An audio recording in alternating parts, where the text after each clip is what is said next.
Salutations, everybody. It is Matty here today with the rerun of episode 166 of the H.A.M Radio Podcast. And it's me, Karak with ACG. And look at that smile. It's back again. Even on the rerun, Robert just can't help himself. Cheesing up a storm. Would you guys introduce yourselves, please? Hi, I'm Robert, and just big follower of both Matty and Karak in the podcast.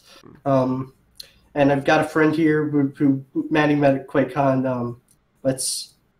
Yep, and I'm Micah, and I've been watching these guys for a while, and I'm so glad that I got to meet them at QuakeCon, and I'm able to be here today to talk about games and just do what I love. Absolutely, man. Thank you guys so much for joining, and I once again need to emphasize how amazing you guys were when you approached me at QuakeCon, because, you know, sometimes, like, people when they approach me, they get, like, really nervous, but you guys were just fiery and, like, talking about KOTOR off the bat and started talking about the podcast, and it was obvious, like, we got to bring these guys on. So I just wanted to thank you again for showing the passion, showing the love, and hopping into the discussion, because not a lot of people are as ambitious as you guys where they're like, we want in on this, man. So I appreciate that type of stuff. Anyway, couple you little made our promos. week. Yes, I try. Just, you know. It's yeah. Thank you. Dude, you don't have to thank me. That's the thing. I don't have a chance to meet a lot of viewers. So, like, when anyone stops me at a convention, especially the energy you guys hit me with, I was like, you made my week. That's the thing. You guys hyped me up. So, just remember, it goes both ways. Anyway, Karak, ignite the chorus. What, Flick-a-Buck? Yeah. What am I supposed to do? You want me to sing it? Yeah. What do you want me to do? Yeah, I'm not, dude, I'm not singing. I'll just say, no.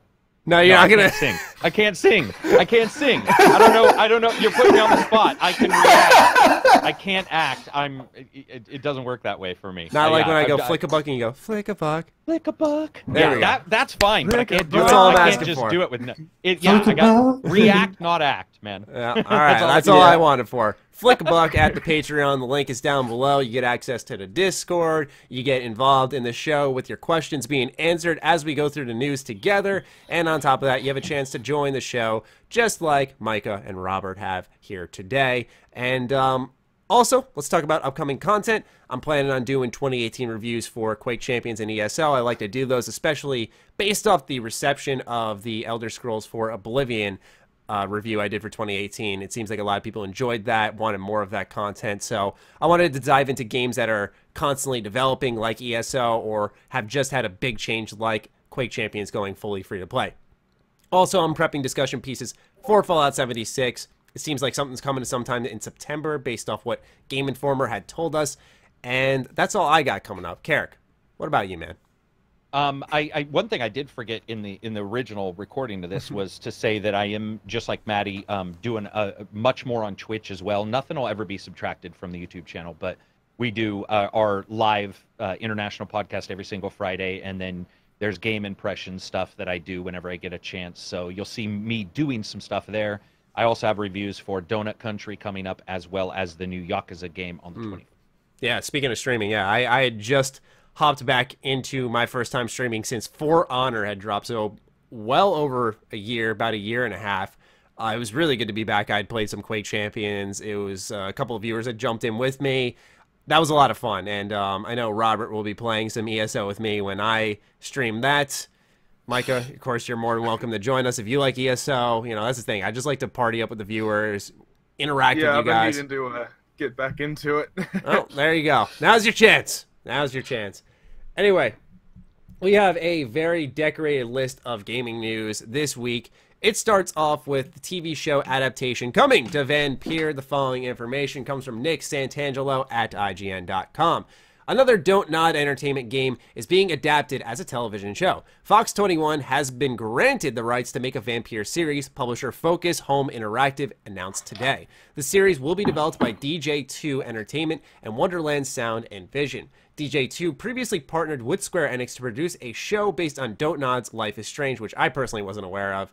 No release window was announced for Vampyr's TV adaptation, but DJ2 Entertainment CEO Dimitri Johnson said his production company got on board with the project well before Vampyr was even released in June. We believe it is a fantastic premise for a television show, said Don't Nod CEO Oscar Gilbert. We cannot wait to see how the talented team at Fox 21 will bring out the darkly atmospheric universe of our game into television. And that concludes the piece from IGN. So, fellas, what do you think about the idea of a niche RPG receiving a TV show adaptation? I think that it'd be really good for the series to have all these characters, because all the characters are such a tied part of the game that it'd fit really well to have all these characters fit in to this little universe that the TV show could absolutely demolish with just being perfect and character development, not having static characters and having that dynamic feel of every character has a little quirk to them. But at the same time, I feel like I know Fox hasn't had some of the best publishing in the past, so I feel like they might be able to have a chance to kind of mess it up. I have similar feelings. I think it's a fantastic concept for a TV show, just because there's so many ways you can take the character, and there's just like what we wouldn't know is like, is he going to do he's going to save everyone, he's not going to kill anyone, or what moral are you going to have, and have that change in the different situations, which I think would be really cool. The only issue is it's mostly going to come out one of two ways. It's either going to be the Super Mario Brothers Super Show quality, where it's awful and meant for, well, I mean, it wouldn't be meant for little kids, or you could get a Castlevania. You could get the Castlevania Netflix series, like, in terms of quality. Like, I don't see there being much in between. Right. I think it's either going to be either really, really good if they really care about the source material, or if they don't and they're just doing whatever they want to make it pander to a casualized audience. I don't know. I don't feel like that would be nearly as good or as engaging. Right. Karak, what do you feel about this? Or how do you feel? Well, so Fox originally had Vampire the Masquerade in the 1990s, I think, which was a highly popular TV show based on the World of Darkness D&D game. And unfortunately, the lead actor decided to smash his face through the front of a semi in the midst of filming for the second season. So that was canceled. So it was something that Fox fans have actually wanted for a long time. In fact, like just a couple years ago, there were a bunch of people that did a petition saying we want a vampire story on Fox. Because they're probably one of the better channels for it. So I personally feel that they actually, even though that's been years ago, there's still sort of a setup at Fox, the way they do things, the way their shows already are. I don't see any issues with that. I mean, when it comes to the darkness and what they can show, because I saw somebody say they were worried about Disney, that is true. But when you look at a Vampire Diaries, which looks from the outside as if it's like glamorous, it's one of the grossest. I mean, there is people getting beheaded without cutting away from the screen. There's all kinds of crazy stuff. So you can certainly do that. I don't think it's going to be this character, though. It's going to be the vampire world. In no way, shape, or form do I think they're going to take this character and have him be the main character of a TV show, because that does negate any chance of really blossoming out and sort of building a world if you're just around a guy we've all already had experience with. I think the vampire world seems to be super interesting. So to me, you could have, I mean, how do you do it? You could have fucking 90210 with vampires. That's one way to do it. But another way to do it is something that's a little darker, like the original seasons of Supernatural, which were very dark. So I'm excited for it, but at the same time, shows get announced all the time, guys, and then they never come out because things don't work out. So I'm just like, great, I'll see you when it actually comes out. Right. Yeah, for me, I've wondered, like, you have a game that I feel works so well because you decide the fate of who lives and dies, and then you have a TV show that obviously will go one route, and it's like, how does that work? Is it because the world itself, the universe of Vampyr, is engaging, enticing, it makes you want to explore, read every note, learn every bit of backstory with the character, but I feel that works well as a video game medium because you're interacting, you're digging in the trash can, you are finding that note, you're reading it in the menu, then you're going back to that person, going to the hint menu, asking him a question about what you just uncovered, which they were trying to keep a secret.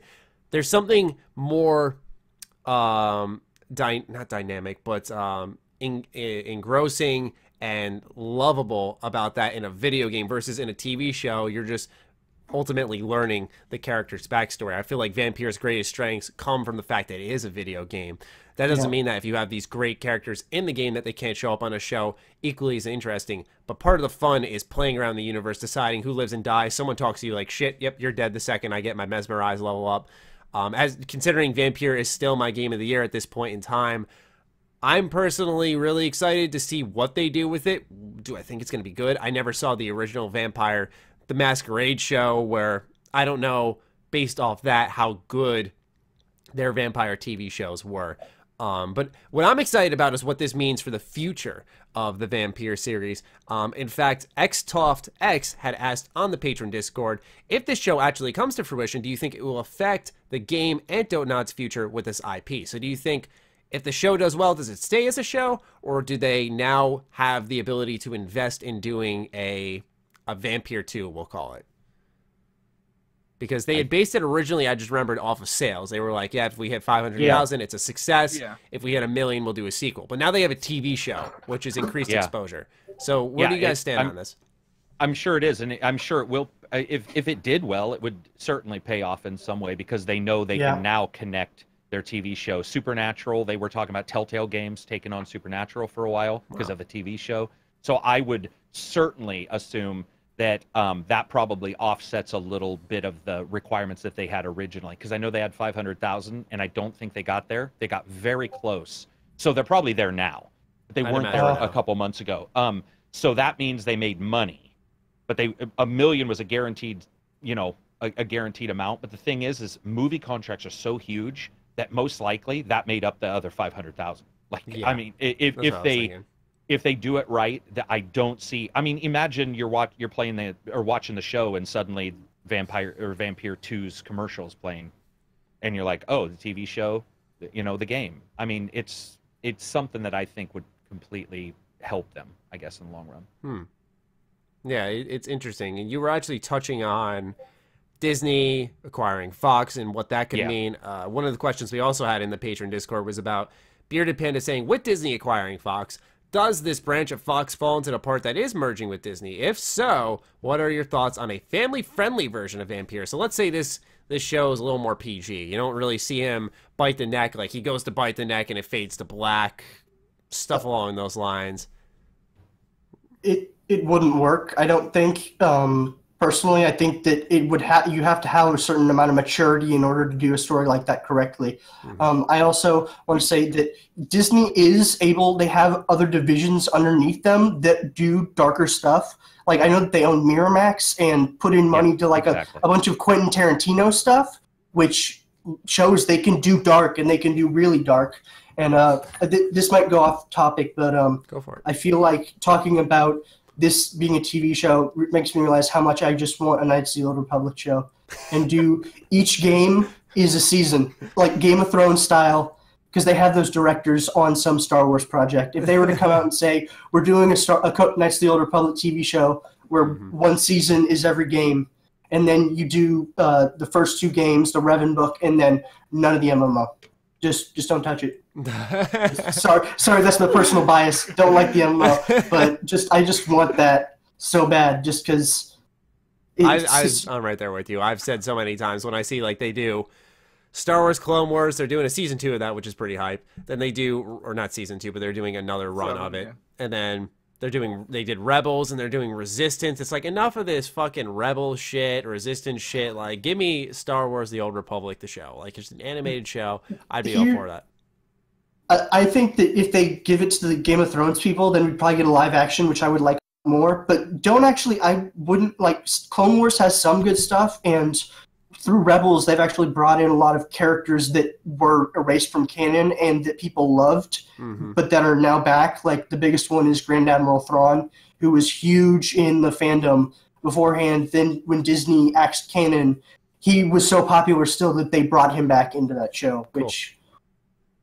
Yeah, so there's a chance, is what you're telling me. Yeah.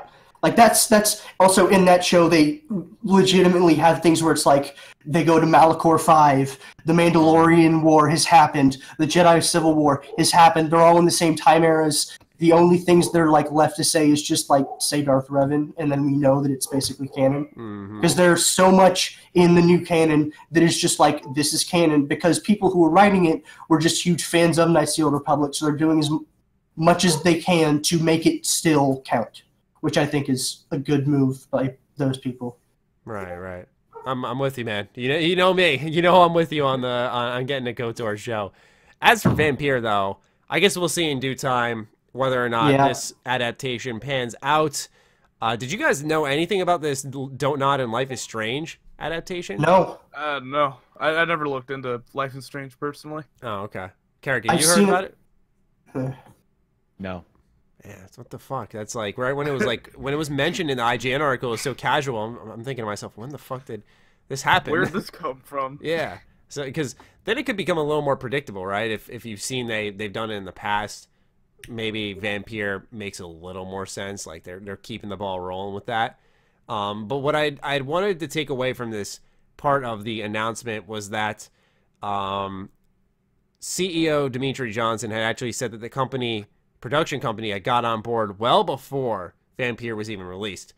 And I remember it was sometime at the end of last year or the really beginning of this year that Don't Nod had said, the thing about 500,000 sales will do this and 1 million sales will do that. So I had wondered to myself, we pretty much confirmed for ourselves, this definitely plays a factor. They're going to probably do a sequel if they have this plus the sales they have now. But is that actually the case? I guess I wanted to challenge it, if anything. I think I'm gonna Google how much the sales are for Vampyr right now, just because I want them to do a sequel already. It's just like, it's a great game. Agreed. It has so much potential if they invest more money in it. Like it was already an amazing game. They really devoted their resources in the right area all the time. It's just a matter of like getting more money. And if you think about it, I bet one way they could introduce the second game is through a TV show. If they don't have it focusing on what's the name of the first one? Jonathan Reed. Yeah, Jonathan. If they had it focused on a different character in a TV show, then it'll flow off and announce the second game at the end of maybe the first season and be like Vampyr 2, and you start at the end of that TV series. I think that'd be a cool concept. Like maybe it's kind of fluid with the TV series and it transitions between series. Yeah, they coexist. Either that or hold up, idea for the Vampyr show. So you know how they have like the council of the elder vampires that have been like keeping everything in check? If they do that as a show where it's like them in like ancient times and going forward through history, that would be pretty. That seems pretty. That would be pretty awesome. Kick-ass. I like that. An Ascalon Club TV show. Yeah, I'd be for that. Did you find the sales numbers by chance, or? No, I didn't. But okay. Yeah. All right. No problem. So we'll just stick with the news we got now. And, Vampyr is getting a TV show adaptation. Looking forward to that. Now, we can talk about Fallout 76 at QuakeCon. We'll talk about QuakeCon in general in a second, about, like, Doom and whatnot. But let's talk about Fallout 76 for now. We got a lot of information at the Fallout 76 panel. No problem. We got a lot of information at the Fallout 76 panel about PvP, anti-griefing. We also learned a lot about the character system. So let's take a look at that. Let's start off with the character system, which I really liked personally. I think that really altered my opinion on the game because we have a perk card system that really fuels multiple builds. I think that's huge for a lot of people. What do you guys think? Yeah, I actually really like the perk card system because I think it's a really nice concept how they completely flipped it, where everybody starts out as a base of 1, and so it goes up, and after the max cap, you can just keep swapping your character out. So if you want to be more of a team player, when you're really strength-based, you can totally be a bard, You can totally just go right into it, do whatever you want to do, and just heal for the team, instead of just being a lone wolf. Yeah. I mean, it really is a bard, just because, in D&D, bards do just use charisma. I mean, to me, they've always been the class that is like, who picked the bard? Why? Just like they're so. But in this context, it seems like they're a lot more useful. I think that's good. I'm so just weirded out at how different what intelligence is going to do. Just because I've always in the past Fallout games, I've always gone 10 on intelligence because in 3 in New Vegas you got more skills. Yeah. but in 4 it actually gave you more experience, which made everything getting better. It was just, for me, it just seemed the logical choice. Not to mention, I like a lot of the perks. I'm betting you that a lot of the perks are going to be like crafting, just because that's, I know what I personally want is like weapon crafting for that. Right. But I think that it's a really cool system that you're going to be able to swap things out, as well as the fact that you're going to have a max limit for how many specials you can put in, and the fact that your specials all start at 1 is a good addition to me, and it makes things a lot more interesting, just because before your character's always been kind of defined as to what type of thing you're going to do to your special. I mean, and you can go back and change things from there, but actually having it so that you build it as you go and can adapt to what you need to do in the moment seems to me to just be really good, and I'm for it, especially in this online setting. There were going to need to be compromises made. I still miss my skills. That's something that I miss dearly from Fallout 4. Is I was like, where are my skills? I like micromanaging all of my skills and slowly getting everything I wanted up to 100 was a huge plus for me. And then when that was gone, it was just like, especially that plus it's like perk ranks, which I mean I liked in Skyrim, but you had that in addition to the skills. I don't like one instead of the other. I like a combination of them both. It's just like a hybrid, because they could do both. They could do perks. Well, they did do perks and skills, but rather the perk system from Fallout 4 with the skills of a 3 or New Vegas or Skyrim, if you will.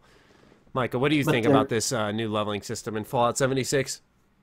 Like I said before, I think it's really cool how you can have the 15 points and you can swap your characters out with the perk cards.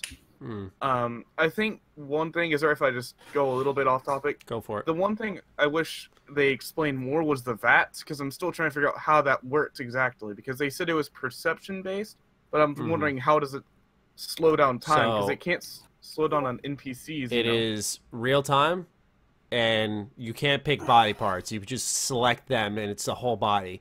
If you have a certain perk, I think under the perception tree, you can pick different body parts, but it doesn't slow down time. It's pretty much just, you know, let's say you don't have good aim.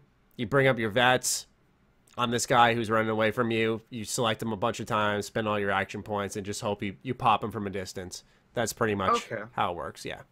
I'm also hoping that perception, in addition to what it's done in the past, now since everyone apparently turns invisible when they're sneaking, or at least on the map, I don't know if they're going to have it be where there's like a little effect where they're actually invisible when they're playing.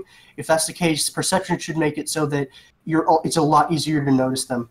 And within that, like maybe a perk is, no matter if they're stealthy or not, you still know where they are. Like they're still on the compass, and that you'd still be able to figure out where they are, just because that is what kind of comes with perception is just as a awareness trait for normal humans. Yeah, just because it's being aware of your surroundings. Absolutely. Karak, what did you feel about it? We haven't had a chance to really talk about QuakeCon whatsoever. So how are you feeling about what you saw? I only caught the tail end when somebody in your Discord was talking about the I think it was Grim Blade, who's always on top of shit, and he was explaining the anti-grief system, because I've lost all interest in it. Like I literally don't care about the game at all. Except when he mentioned that was one of the reasons why, was because I had an issue with the griefing, the idea of the griefing.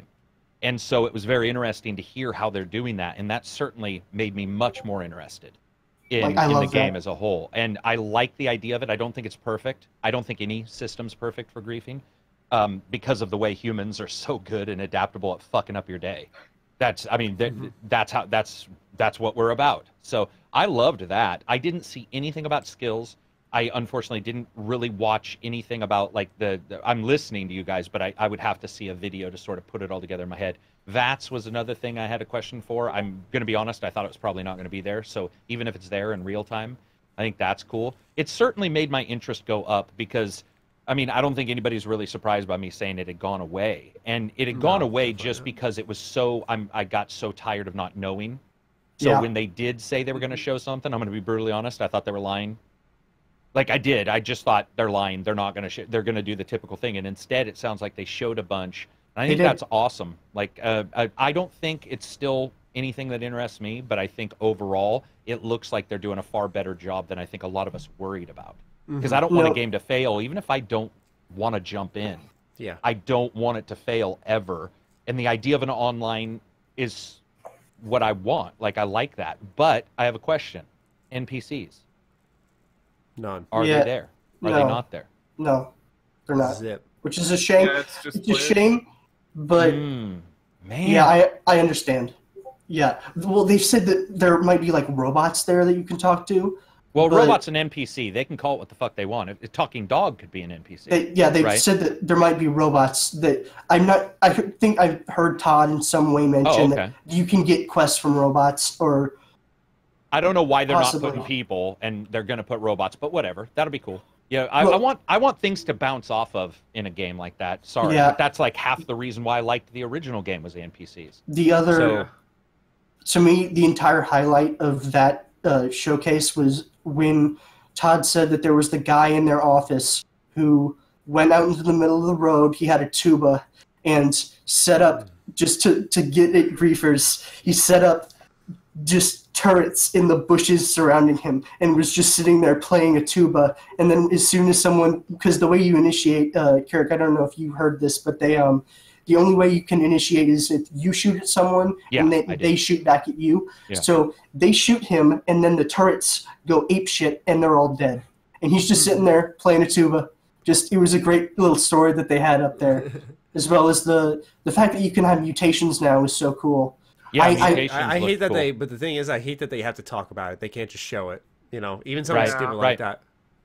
Matty knows where I'm coming from. Then. He knows what personally, about. I also wish that they would let you choose a background for this, just because if you were to actually have, like, it all still be NPCs, but you had factions in the game and set it a bit further up on the timeline, I think it would be a lot better. Like, if you'd had it where once the NCR is set up, you could choose a different background. If you wanted to be a super mutant, you could go through that, where your special is very limited to, like, high strength, low intelligence.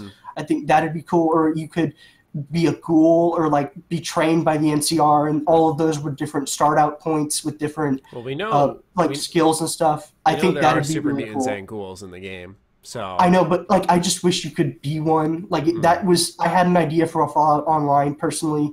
Like if they were to make it, which was like that, is everyone. I mean, it'd still have had NPCs, but everyone could have chosen a different place where they came from, and that could add to the role playing of the character. Just because I think that. Yeah. Having those backstories, like I know you guys have talked about it, where like Dragon Age Origins is so good because you can choose the backstory and then you actually go through it, which I think if you were to put that in a Fallout Online, I think that'd be great. But absolutely, yeah, we got what we got. Yeah, I mean, it's not. I wouldn't say never say never on that, just because you look at ESO Morrowind and how that came out last year, and they had added just a brand new class then. So, you know, I wouldn't say it's against any type of possibility, because with the perk card system, it does seem to focus on, like, you are going to make multiple characters in this game if you want to dedicate a lot of time to it, which is fine with me. I love that idea. And if you added in races on top of that, that would be it, the icing on the cake. I mean, granted, there's very little to select from if you compare Skyrim, or sorry, not Skyrim, but Elder Scrolls in general. Elder Scrolls, to Fallout. You know, you got in Fallout, what, humans, ghouls, super mutants. Maybe they want to let you create a robot. I don't know, man. Like, I'm spitballing at this point. But... you're one of the cyborg guys from Blue Mesa. Sure. from the New Vegas DLC. Yeah, I love that. I love the DLC. No, I guess you, man. That's one of the best Fallout DLCs out there. Yeah. I just, you know, if you want to add more to that character system, I'm fine with that, because I think right now it's diverse enough where anything would be an addition. As for the PvP and anti-griefing methods, Todd Howard had said during this panel he wants to turn assholes into interesting content. They're like, how can we do this? So they made a revenge system where you get 2 times the caps if you kill someone who kills you. And if someone were to kill you, they are marked on the map as wanted. Pretty much everyone's going to go for them, because when they die, they drop their junk and their money. So, and it comes out of their funds. So a lot of good anti-griefing methods in place. But they only get the wanted if you chose not to initiate. If you chose not to initiate, then they're going to be wanted. Which, you know, just sounds like the most fun thing. Is you just get all your friends together. Guys, we're going on a hunting party. Whoever gets this, let's kill this fucker. Just like he's Or like if he kills one of your guys, then you all just gang up on him, just get in a circle and just close around. Like, that idea is pretty fun. The thing is, the person would be really stupid to like challenge you when you're in a group, right? Imagine that. Oh, I know, but like maybe one of them is off doing something different, and then you talk to him, and he's like, "This asshole killed me," and then everyone just converges. That sounds like fun. I like that too. It's gonna be. I think it's gonna be fun. Oh, sorry. No, go on. But I was at that point whenever I was in the audience, I really thought, Fallout GTA, because they had that picture mode, that picture mechanic, like Snapmatic, and then they had the bounty system. I was just thinking, this is gonna be Fallout GTA. I'm really excited for it because of that reason, just because it's going to be a lot of fun to play with friends on that kind of spectrum. Also, with the mutations, I'm glad Lone finally got a cameo with Fallout. That's true. I forgot about that in the in the cartoon. For those who didn't catch it, someone turned into a kangaroo through the mutation. Yes. Let's talk about that a little bit. We learned about one mutation. It was called bird bone. Pretty much your strength goes down, you're able to carry less, but in turn your jump is doubled. So you're able to jump 2 times the height. What do you guys think about this? You come up with anything creative? Because when I heard mutations, I like fist pumped. I was like, this is a great idea. This is a step in the right direction. Mirelurk mutation. One of your hands becomes a fucking claw.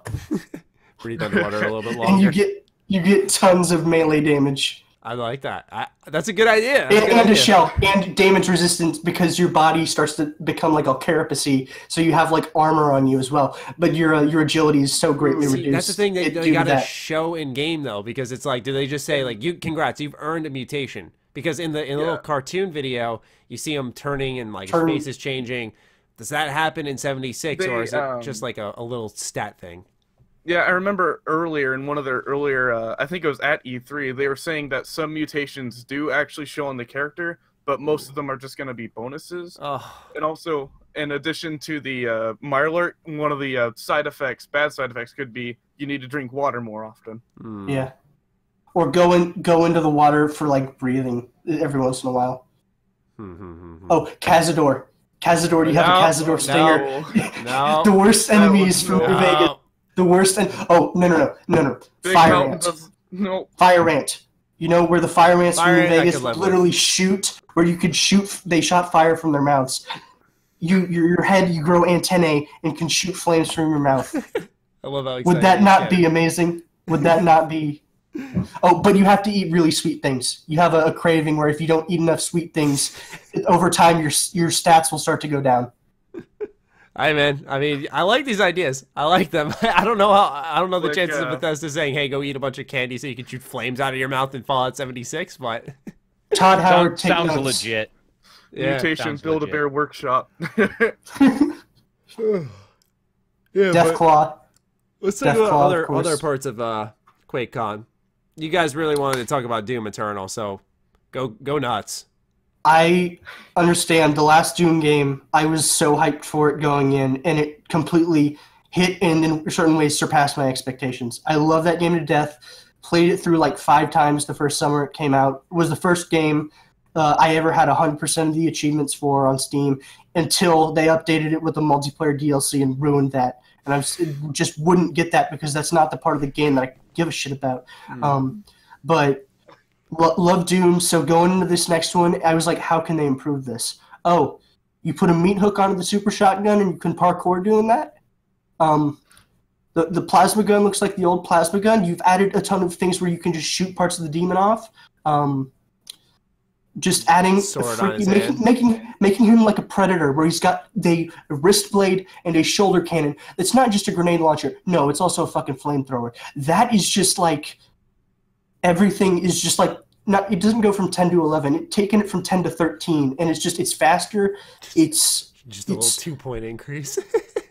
It's just, it just looked so fluid and fast, and I just can't wait to play it. And just like in the animations on everything, the environments look so well detailed.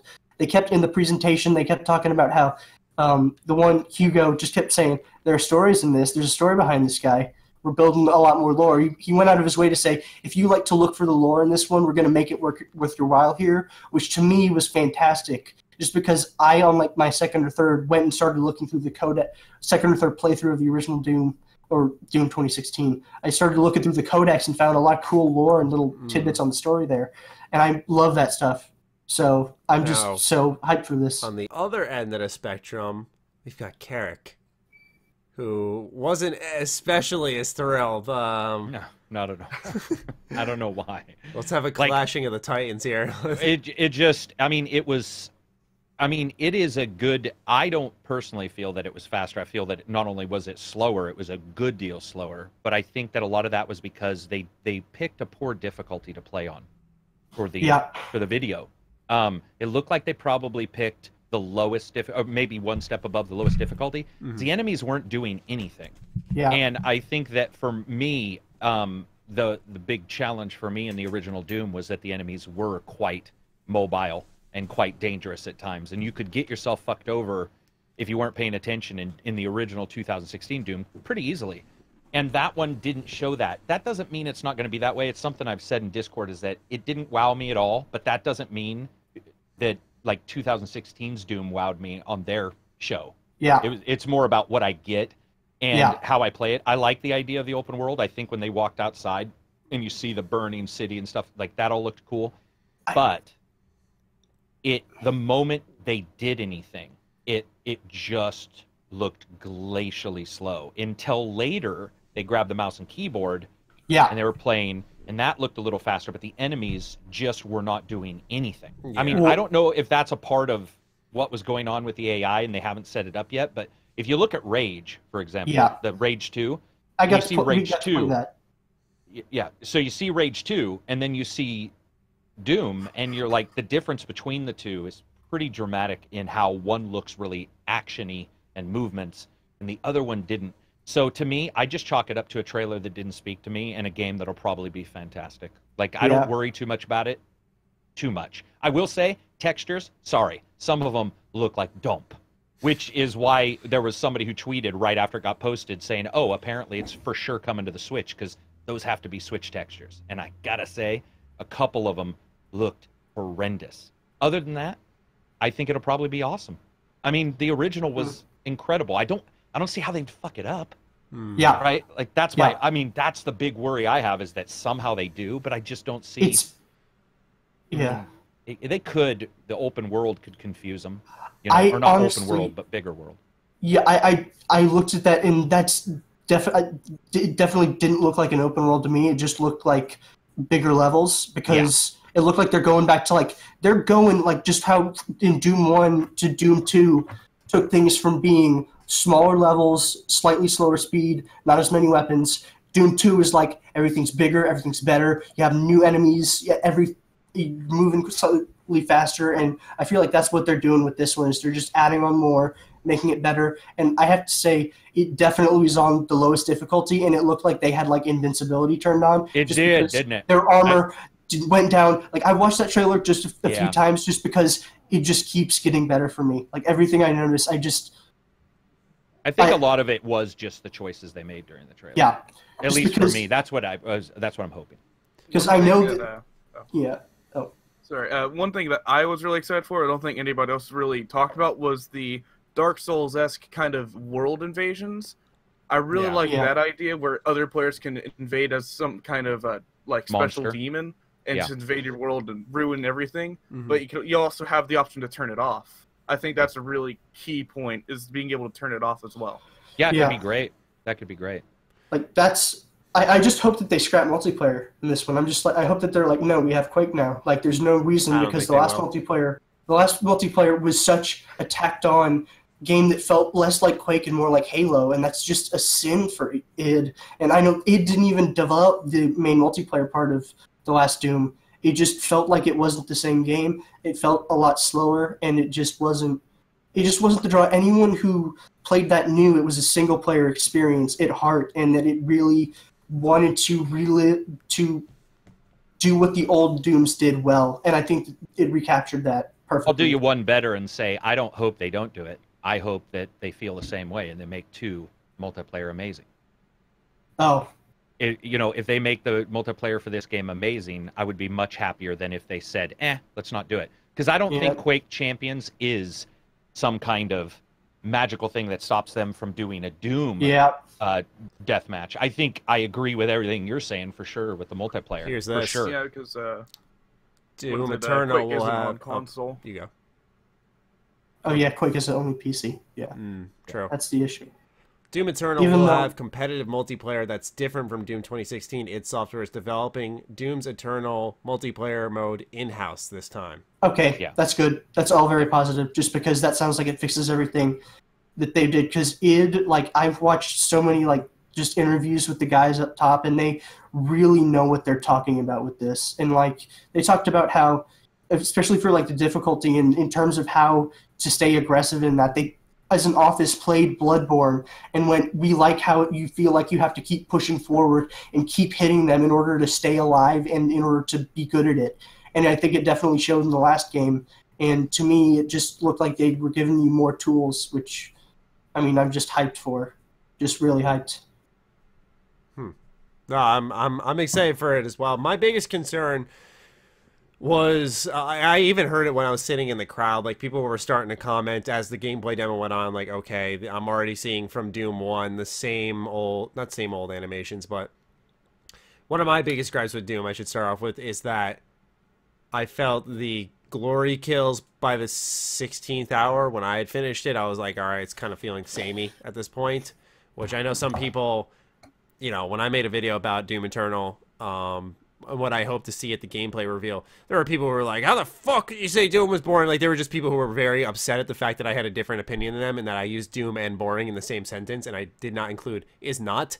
But I just thought that the glory kills would get a little samey, and I saw already in that demo it was starting to, by the end, get to that point. It looked exciting. I like the addition of the shotgun hook and the new traversal to make areas a little more expansive, to have big gaps in the level and have the player be able to get across there in a fun way and keep the action going. Don't get me wrong there. I like the pieces of armor and body parts flying off of these demons. I think they brought it to another level, but I gotta say that my biggest fear is the same thing I had with Doom 2016, which is a little bit of repetitiveness. You can make fun of me and say I like the carrot dangled in front of me, but for the love of God, by the 15th hour, just running around with the same weapons, shooting the same demons, the same way, sorry, it just wear it out on me. Where I still rated the game as a buy. I said to people, go pick it up, but I wasn't as head over heels for people, because for me, it just felt, all right, I'd like to move on to something a little bit different at this point. Here's the thing, is they haven't announced the release date for this yet. They're probably going to do a lot more glory kills, as well as the fact that if they're going to do the same thing as the first one, there are probably going to be a lot more than what a lot of people will experience, because it actually, what the glory kill is, really depends on where you target the enemy on their character. Of course. And I think that they definitely have a lot more potential to do a lot of more different ones with that blade. I feel like that's what that is going to do, is it's going to allow them to do more different glory kills, as well as the fact that, you know, we didn't get to see what Berserk is, which is, you know, where the real, like, heavy hitting glory kills are at, which I'm glad they didn't reveal that, but I agree. You know, I think there is the chance for it to become less repetitive. It's just like, you know, it becomes a point where I had heard people making side comments of like, what's the melee button on the keyboard and mouse? I think it's E or something like that. Yeah. Like press E to win or something like that. Someone was saying next to me. Just because, like, you know, you shoot till they're weak and then it's the same glory kill.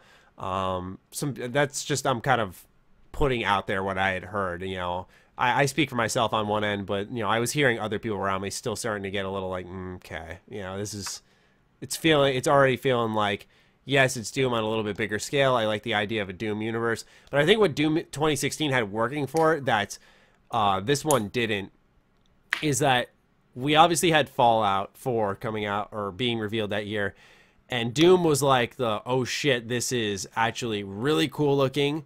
I didn't expect it to be this gory. I didn't expect it to be this next level.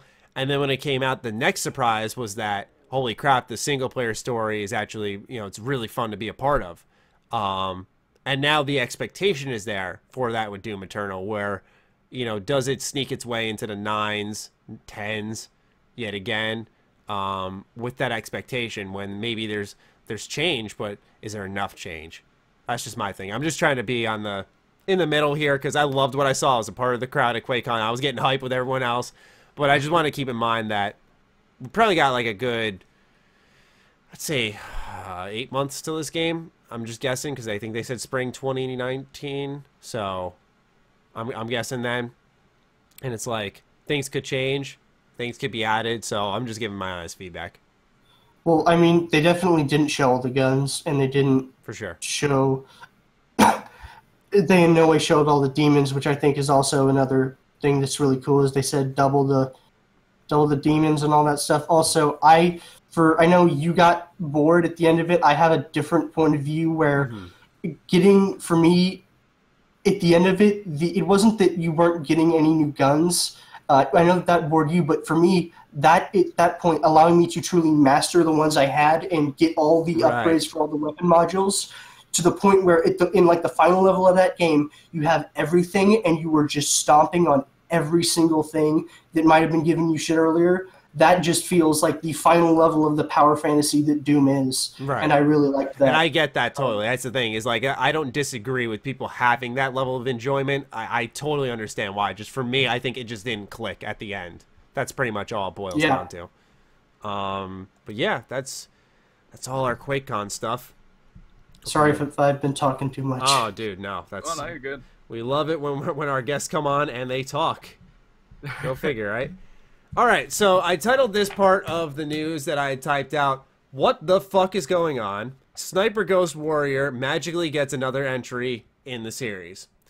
So, the following information comes from Sal Romano at Gamatsu.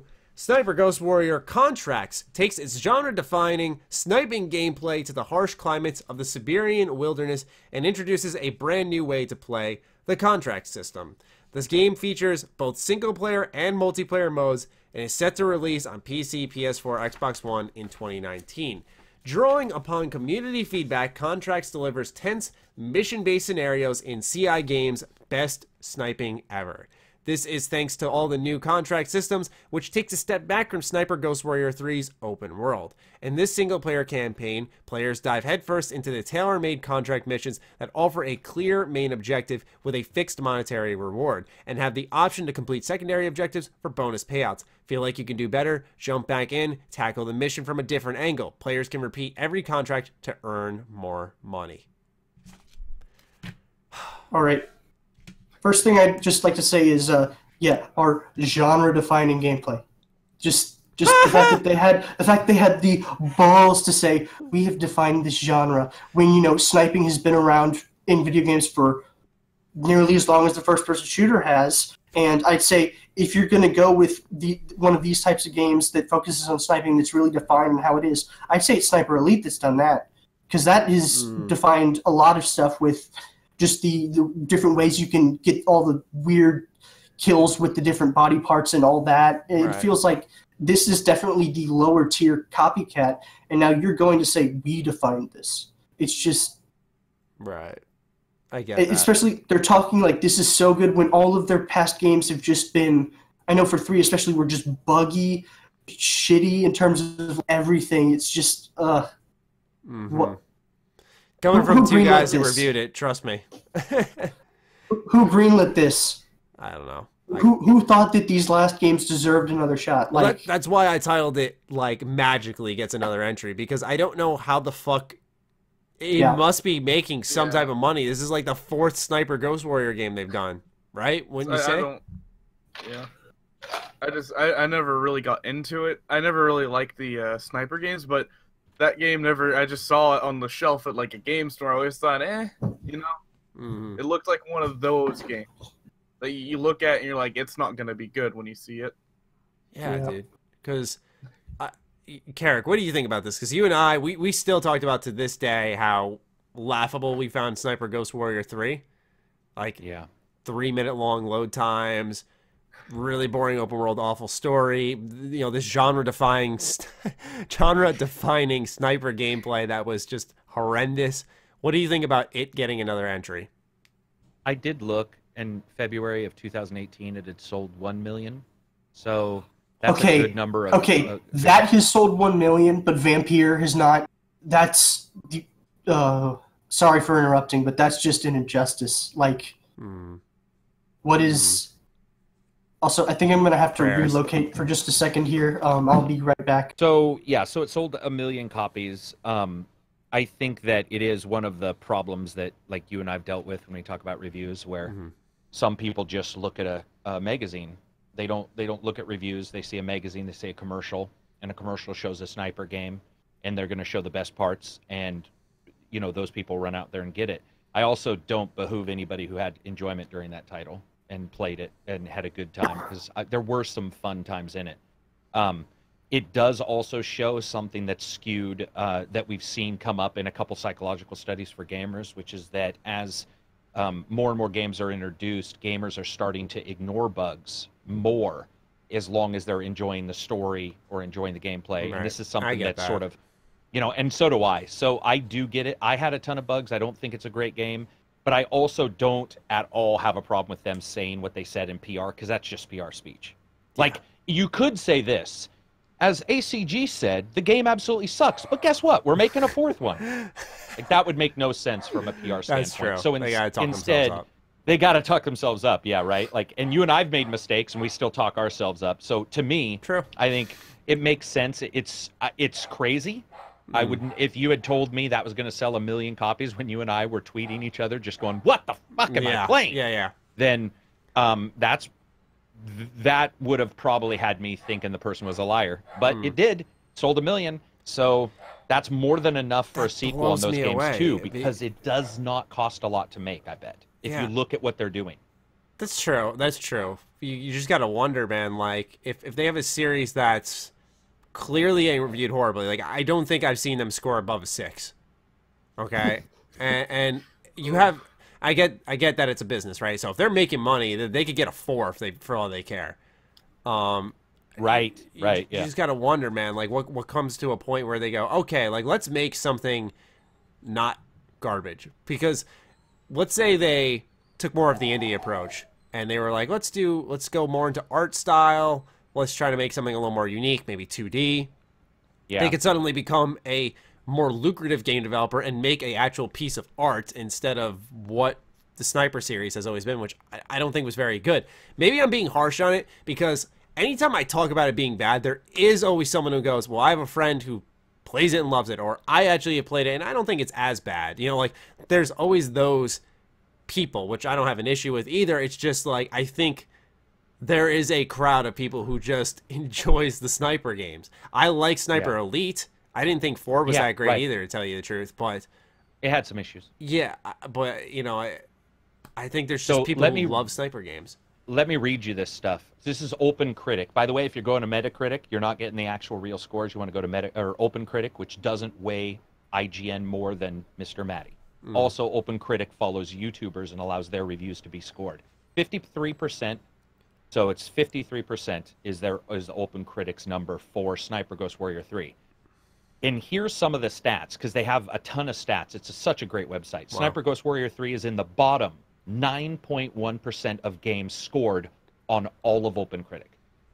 Wow. That is insane. Ooh, Based on 64 scored reviews, less than 2% of critics recommend the game. 33% of contributors recommend the game, which are YouTubers. 26 contributor reviews. So, and it even shows you a list with their icons of all these people who rated it and where they rated it. I think that also, when you look at the fact that it scored the same number as We Happy Few, which is 64 as well, I feel like it's missing, those numbers miss the fact that there is a large contingent of people out there that not only like crappy games, and that's okay to admit, because I like some crappy games, but also don't follow reviewers. They watch previews more than anything. Like, it's almost like they're all, okay, I'll watch a preview, because previews are always going to be positive, right? I mean, mostly. Yeah, I don't think I've ever seen a part of the game like crafted to impress you. Right, yeah. And then the reviews come out and they've already pre-purchased. They've already got it. And also, we have to look at the fact that refunds are not easy on some platforms. Sony bans you they bans your account after one refund, I think, and you have like a 30-day period where you can't get another. So there's things where maybe somebody bought it and didn't love it, but couldn't, there's nothing they can do about it. They can't get their money back, so that counts as a sale too. So yeah, there was a lot of issues. What did we have for the embargo on that, Maddie? I'm pretty sure we had 5 or 6 days. We had a lot of time with that game. I feel like we had a lot, which also goes against the huge rumor that isn't true, which is that embargo dates matter and are connected directly to how good a game is. Because I'm going to tell you, that is not. Yeah.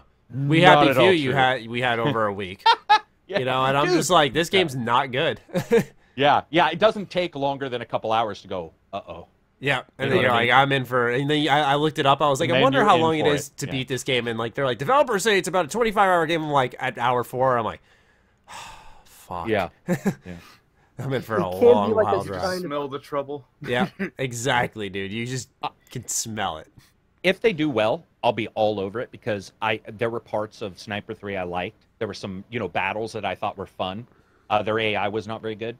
So I'd like to see that shored up. So it's possible that they could go in and they could improve it. I think a company sees that many low scores, they probably have to have the coming to God moment where everybody sits down and says, let's talk about what are real issues, and sort of break down everybody's review, which is normal for a company to do. Yeah. And say, oh, everybody says movement isn't the greatest. All right, that's fine. We'll fix movement. So it sucks, but it doesn't stop another company from making a sequel for a completely unrelated game. So I don't hate them for getting a sequel. I find it crazy as fuck, but I also find 1 million sales crazy as fuck. So yeah, I mean, when we look at the game itself, the contracts and its idea, it reminds me a lot of Killzone Mercenaries on the PS Vita. Very much so. Which was like everything you did gave you money. And the idea was to go back to those missions, get more money. When you played the multiplayer mode, you got money, and you'd spend that money on all upgrades across the board. And so that's the only thing that really did pique my curiosity with this game, I'll admit. When I saw the contract system, I was like, okay, I kind of like the idea of being a mercenary, being scored based off how I perform in a mission. But it's like the gameplay in Sniper Ghost Warrior 3. I fucking hate my dog today. He's barking up a storm. But anyway, Sniper Ghost Warrior 3 just had bad gameplay. It was just clunky. Like you said, Karak, the AI was so busted. There was just a lot wrong with it. It just wasn't ready. And none of those games are really ready when I think about it. So while the system in place can be good, the gameplay to flesh out that system is not going to be fun to partake in. Yeah. It's going to be a chore. Whatever, though, man. What do you guys think about Sniper Ghost Warrior as a series? Again, I just think it's unexpected. Really, it's just, I didn't see it happening, really. After hearing how awful they have been, I have never touched them and never want to touch them. Good man. Because when things are that busted, I'm not gonna, that's one of the things that got me off of Assassin's Creed was Assassin's Creed Unity. When it came out on two out of the 3 platforms it was on was completely terrible, busted. So I was like, at that point, no more Ubisoft. But yeah, that type of stuff makes me if something like that happens for a series, I'm kind of done. Yeah. I respect it. I can't blame you. Another bit of news, though, that I really didn't expect. I mean, this week was great when you really look at it. THQ had a lot of good stuff. Acquires Timesplitters and Second Sight properties. So the following information comes from Imran Khan over at Game Informer. THQ Nordic has announced that they have picked up the rights to the Timesplitters property and released trilogy, as well as the rights to Free Radical's Second Sight. This puts THQ Nordic in a position to not only re-release the old Timesplitter games, but to make new ones as well. Timesplitters was largely considered as one of the most influential console games of the early 2000s, THQ Nordic wrote in a press release just issued. The 3-game series earned a large and passionate fan base thanks to its unique humor, art style, and pop culture references, while encouraging customization and modification to give each person their own individual experience. Additionally, THQ Nordic noted that they have purchased the IP for Second Sight as well as the rights for the 2004 stealth parapsychological horror game itself if they ever want to re-release that. So, I played a good amount of Timesplitters as a kid. Second Sight I've actually never heard of. I don't know about you guys. Dude, you are in for a treat if they remake it or if they make another one. Second Sight to me is far more enjoyable than Timesplitters. Really? Okay. So tell me about it. Timesplitters wasn't bad. But Second Sight was like it was like psyops. It was there was something about it that at that time period just really worked for me. I'm trying to think, did they have a sequel for Second Sight? No, because in the article here it said that they picked up Free Radical's Second Sight in case they ever wanted to re-release that or make a sequel for it. So there was only one game. Oh, there was only one game. Okay, Yeah. That's too bad. Yeah, it's just, for me, Second Sight is... I don't know what exactly it is when you look back at some of those old games that sort of grabbed me. Timesplitters was a shooter, 4-player split screen. That was great. And, and goofy, so that'll be fun. But to me, Second Sight is one of the titles that, when it pops up, like, I remember thinking, wow, of all the remasters we get, why can't they remaster that? And Yeah. for whatever reason, Second Sight is that way. It was a little bit more gritty and a little bit more, I don't know, something about it just speaks to me. And the way, and some of the systems were a little bit ahead of its time. So to me, Second Sight's a really interesting title to revisit. Where Timesplitters, I think it'll be awesome, but I think that space is really full, I guess is what I'll say. Timesplitters is a full genre right now. There's so many titles in that genre. And so I don't know how they'll go about like differentiating, you know, like making it different for everybody to say, oh, this is Timesplitters. Maybe it'll be the graphics because they always skewed goofy. So, you know, that'll be fine. But how many of those were there? Timesplitters? 2, right? Was there 3? There were 3. Was there 3? I think 3. I think there was 3. So there was 2. It was like, Actually, I remember, yeah, sorry. shit. In the article it says they picked up the Timesplitters trilogy. Oh, okay. So Timesplitters was like PS1, PS2. Yeah. Wasn't there And then one on maybe- the original Xbox? What am I thinking of? Yes, I think that's the one I played as a kid. Yeah, That's that the was one I ancient. played. Ancient as fuck. I just remember a yeah, snow level cool with a news. bunch of boxes, and you could like slow down time or something like that. And wasn't there a I remember Timesplitters on the Egyptian PS3? level. That's what I'm thinking. I said PS2, but I'm looking now, and it looks like GameCube, PlayStation 2, 2014, Windows, Microsoft 2005. Oh, no, sorry. That was for Second Sight. I was like, that seems late. Let me look, because I want to see.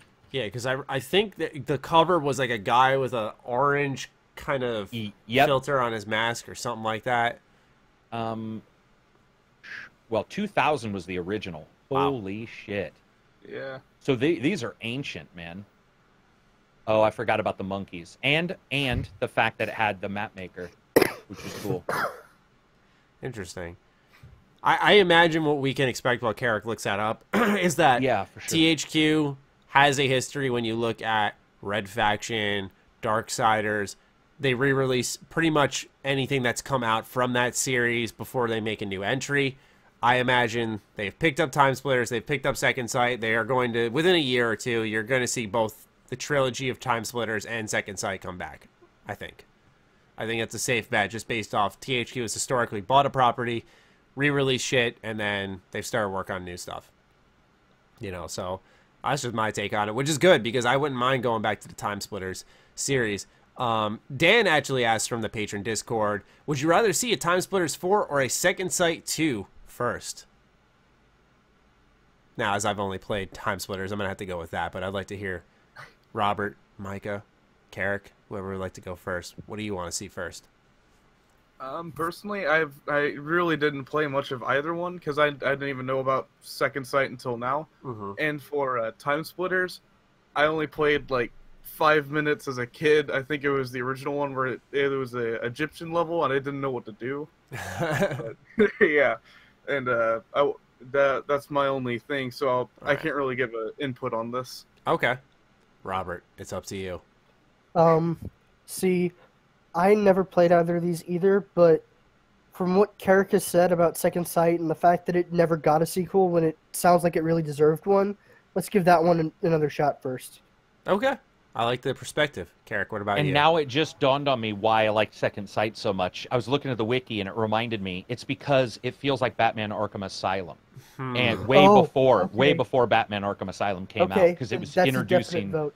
Yeah, I was introducing stealth mechanics that were not advanced or anything for its time, but it had a feeling when I played Arkham Asylum. I remember, and I was getting it confused when I was playing Arkham Asylum with a game called Psy-Ops, which is another fantastic title that hasn't seen you know, a remake or a remaster, and I don't even know where the IP is.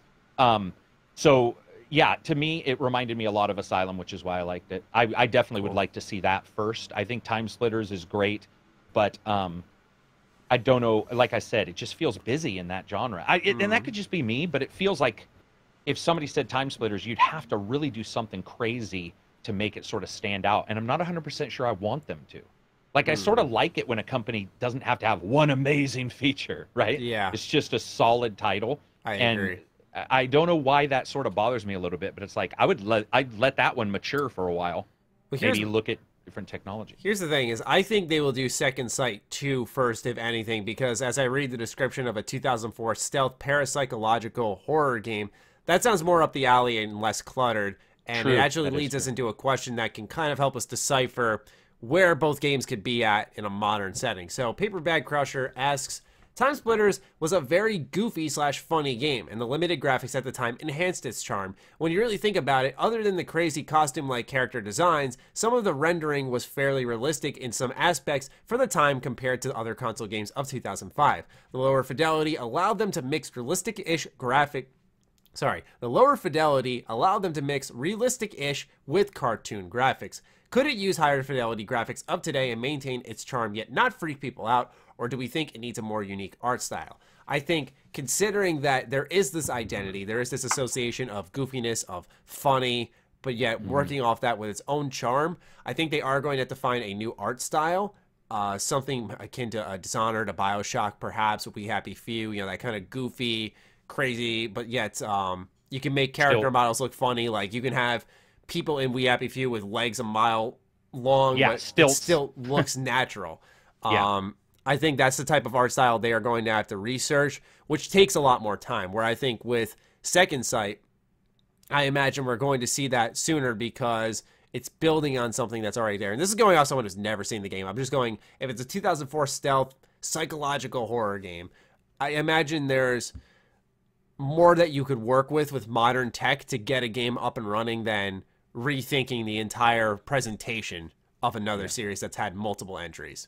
And having the negative connotation if you don't meet those expectations. True, because you can just freak people out who don't know Timesplitters. Dude, we lived through, well, I lived through the Borderlands debacle where they went from realistic graphics to cel-shaded. And it just, I don't even know what it looked like with realistic. Dude, yeah, it's hard to even find, there are pictures, but it is very hard to actually, they did one trailer, I think, and they chose to do, you know, what I consider the Borderlands look now, right? Like that's, it looks so unique at this point that if they went realistic again, people would be like, what the fuck? This doesn't look anything like Borderlands. And I think with Timesplitters, though I agree with you in all ways, but I also do, I guess, remember the fact that it is so old that a lot of that, we always forget that every day a person buys an Xbox One. It's the first one they've ever had.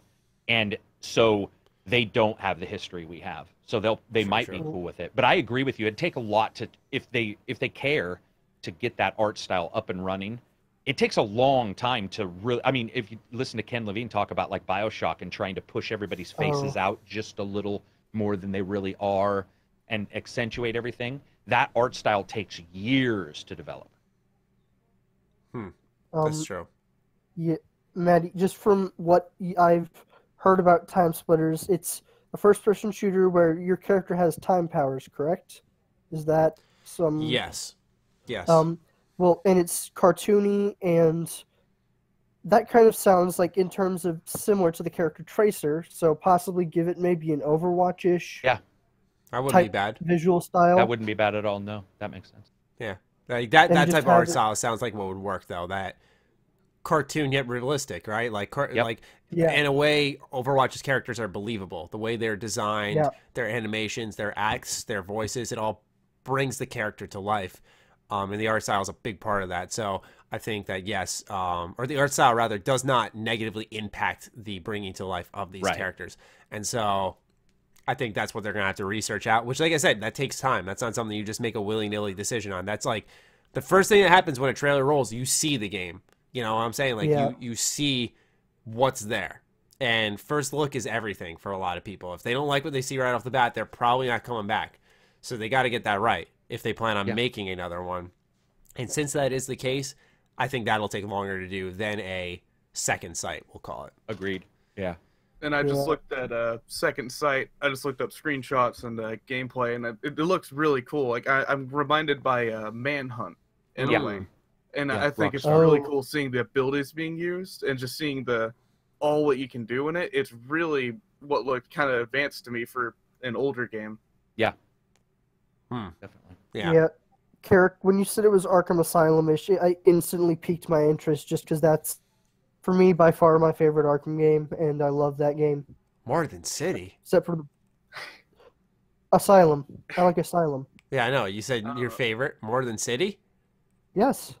Arkham Knight. Oh, he says it like it's obvious. Oh, wait, we Here's got to the pause, answer. because I think I just heard somebody say what I was going to say. What? Scarecrow? Because Scarecrow is my reason. Arkham Knight's the best. Okay, I No. agree. Can you Why? believe that shit?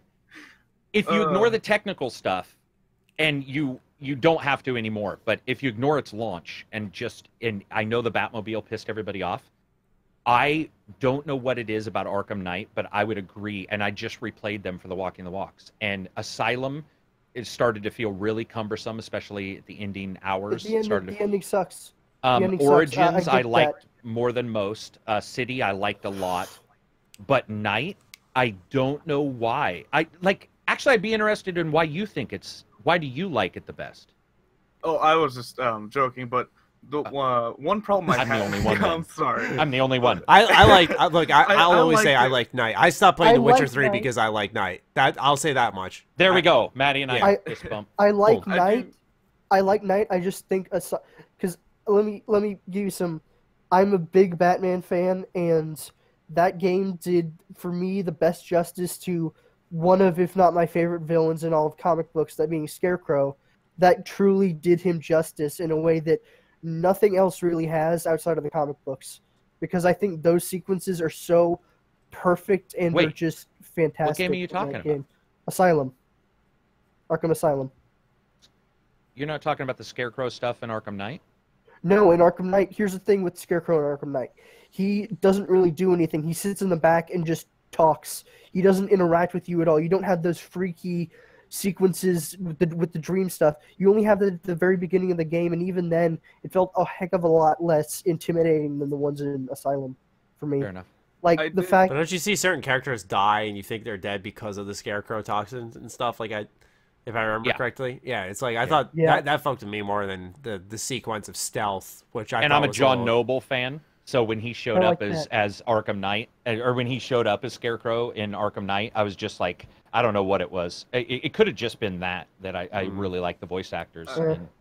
Yeah, and I think I really like the combat in Knight. That was one thing I really did like, was the upgrade to the combat, how much That was smoother good. it was. And one thing, I don't think I got far enough into the story, but one really big issue I had was they were the Scarecrow gave them like a time limit before he set off these bombs for everybody to evacuate the city. What was the point of taking off the bombs if the people were gone? You know, like, what was the point of that? Because it was going to spread to the entire coastline, was what it ended up being for that. Yeah. Oh, okay. Because he had enough of it rigged up to where it was spread. But the Scarecrow thing is that he feels like he was a much bigger presence in Asylum because he showed up a lot more. And while, the stuff that he did in Night with the making you think the character was dead is cool, it just didn't seem to me to get it into the psyche of Batman as much, especially the first time you see him in Asylum, where you go into the morgue and he opens up the body bags and you see his parents in there, and then the third one he pops out and it's just like that. Just to me was just like. How old were you when really you played good. that? Out of curiosity. Like it was a couple of years ago. Oh wow. I was like played for the 13, first time a couple of years ago. 14. Yeah, I really got big into gaming after 7th grade, and actually that's in 7th grade. That's one of the reasons why I hold Skyrim so highly. Is don't want to get personal, but that helped me through a really, really dark time Gotcha. in my life. Gotcha. Good. That's good to hear. And You know what I liked about Night? I get what you're saying, totally. Like I do, but I think what I liked about Night, honestly, was what was going on with Batman. I don't want to ruin it for anybody. It's not an ancient game by that's any awesome. means. That is awesome. And so I think the duality of Scarecrow fucking with him mentally, but also the other thing that's occurring where he's, you know, mentally. And I think that that replaced the need for Scarecrow to be such a big deal. Because I can definitely see, because I just played the remake of Asylum probably 5-6 months ago, and I can certainly see why somebody would like Asylum's representation of the weird shit that's going on. It's also good memories. It's just great memories of like, wow, this is something so different and AAA at that for and continued despite people maybe not liking Origins as much. I personally feel that even if you didn't like Origins as much as the others, they were so good that Origins was still good. It's like Bioshock too. Exactly. And so to me, it was just great. Like a good mixture of titles. They did a great job with that series. It's one of the few series in the world I really lament them not having another one. Like, even though that'd be quite hard. But and I think for Night, it also set a really, really niche yet really good tone of desperation for Arkham Knight. Like, I also very vividly remember you being able to just talk to Bane. Just in that moment, I thought that was one of the coolest things, that he wasn't out to kill you like the first one was. He wasn't just a rage machine. He was reasonable at that point. I think that was another good thing. Though, admittedly, it was awesome that first time you take the Bat Tank out and you hit somebody at like 800 miles an hour, and then the game has to tell you, Batman's not killing anybody. He's shocking people with the static at the bottom of the hovercraft. And you're like, bitch, that dude's dead. Like, it doesn't magically ignore inertia. Yeah, rubber bullets. Well, no, I actually am someone who reads up a lot on Batman, and that's always been, is he always puts the guns at, like, shin height with rubber bullets, firing them at the lowest velocity that he can, and that's, like, the shit that, it's inconsistent in that game, because they were having you zip around and just fucking ram into people, and then lightning shoots them fucking back, which is just like, oh, yeah, no, that dude should be dead. Yeah, but, dude's fried. Anyway, sorry, that was an extension of the original discussion. All good. All good. That's the fun part. You derail. Next topic, though. Oh, I'm actually going to have to flip over. Actually, I did. Oh, you got more? For the, you said you wanted another game in the Arkham series. I think that they should do a villains game for that. So do I. Where you have different, where you have like 4 main different villains where they each have a different campaign, and you have almost like a nemesis system for the goons. Did you watch our podcast where we talked about those exact same things? No, sorry, I didn't. Cause no, that's okay. It just sounded like you were repeating what we said. Because that's exactly this sounds familiar. It's the exact things we said. It was like a group, the nemesis system.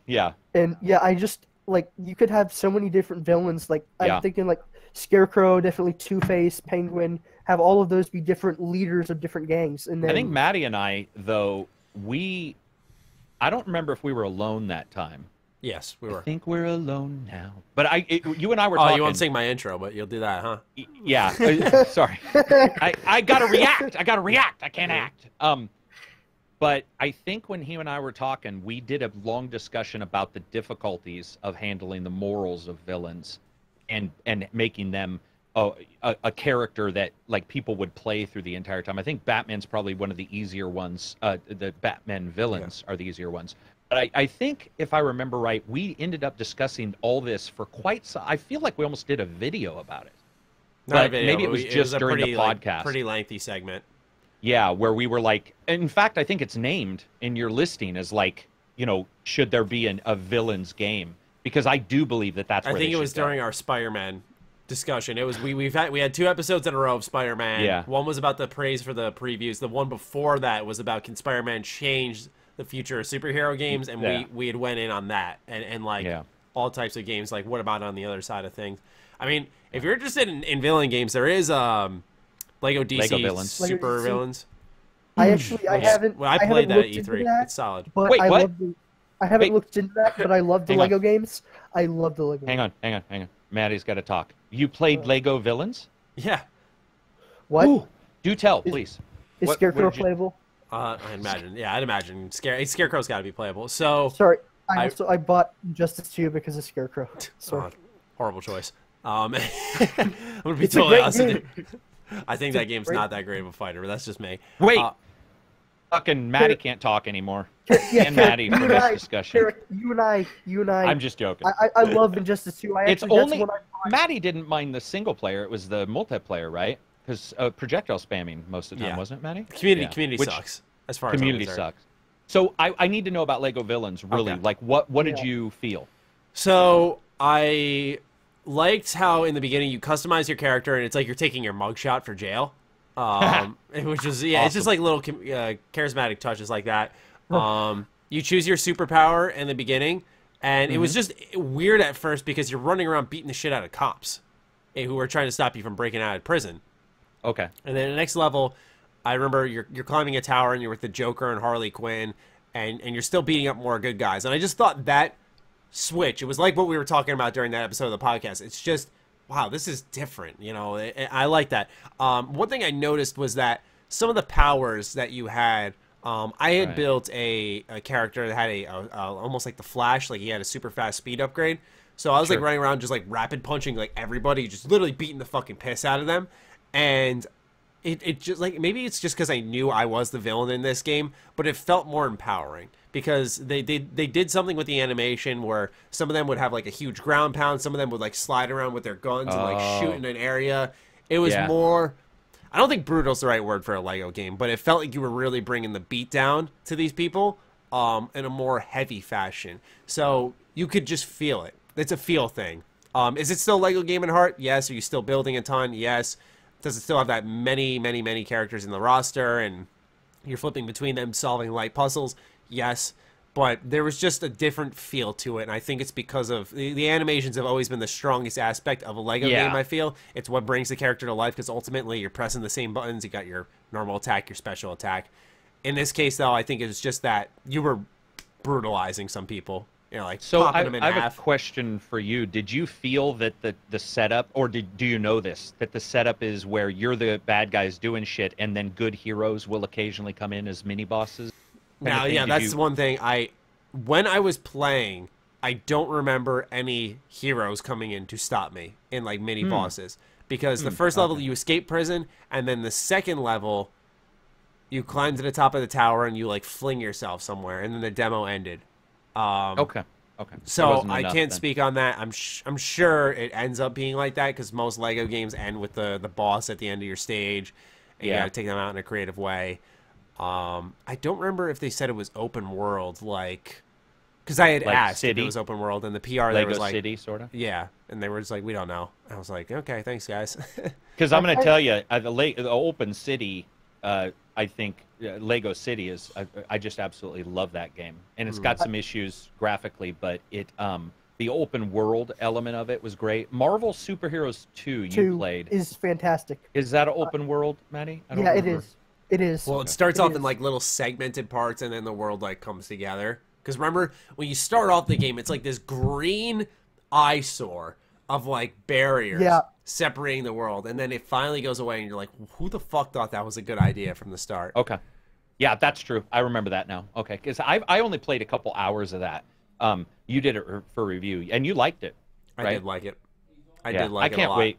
I can't wait. You excited me just talking about villains. Like Lego Villains. I cannot wait for that. And game. with us as reviewers, you know, with Spyro being delayed, I know that's in September, and this is a game that's coming out in October, but it's less clutter.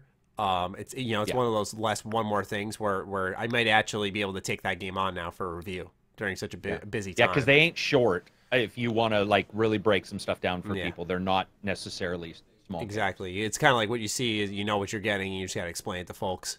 Yeah. Yeah. So cool. Very cool. Absolutely. Anyway, that really got off track. We went from Timesplitters to DC.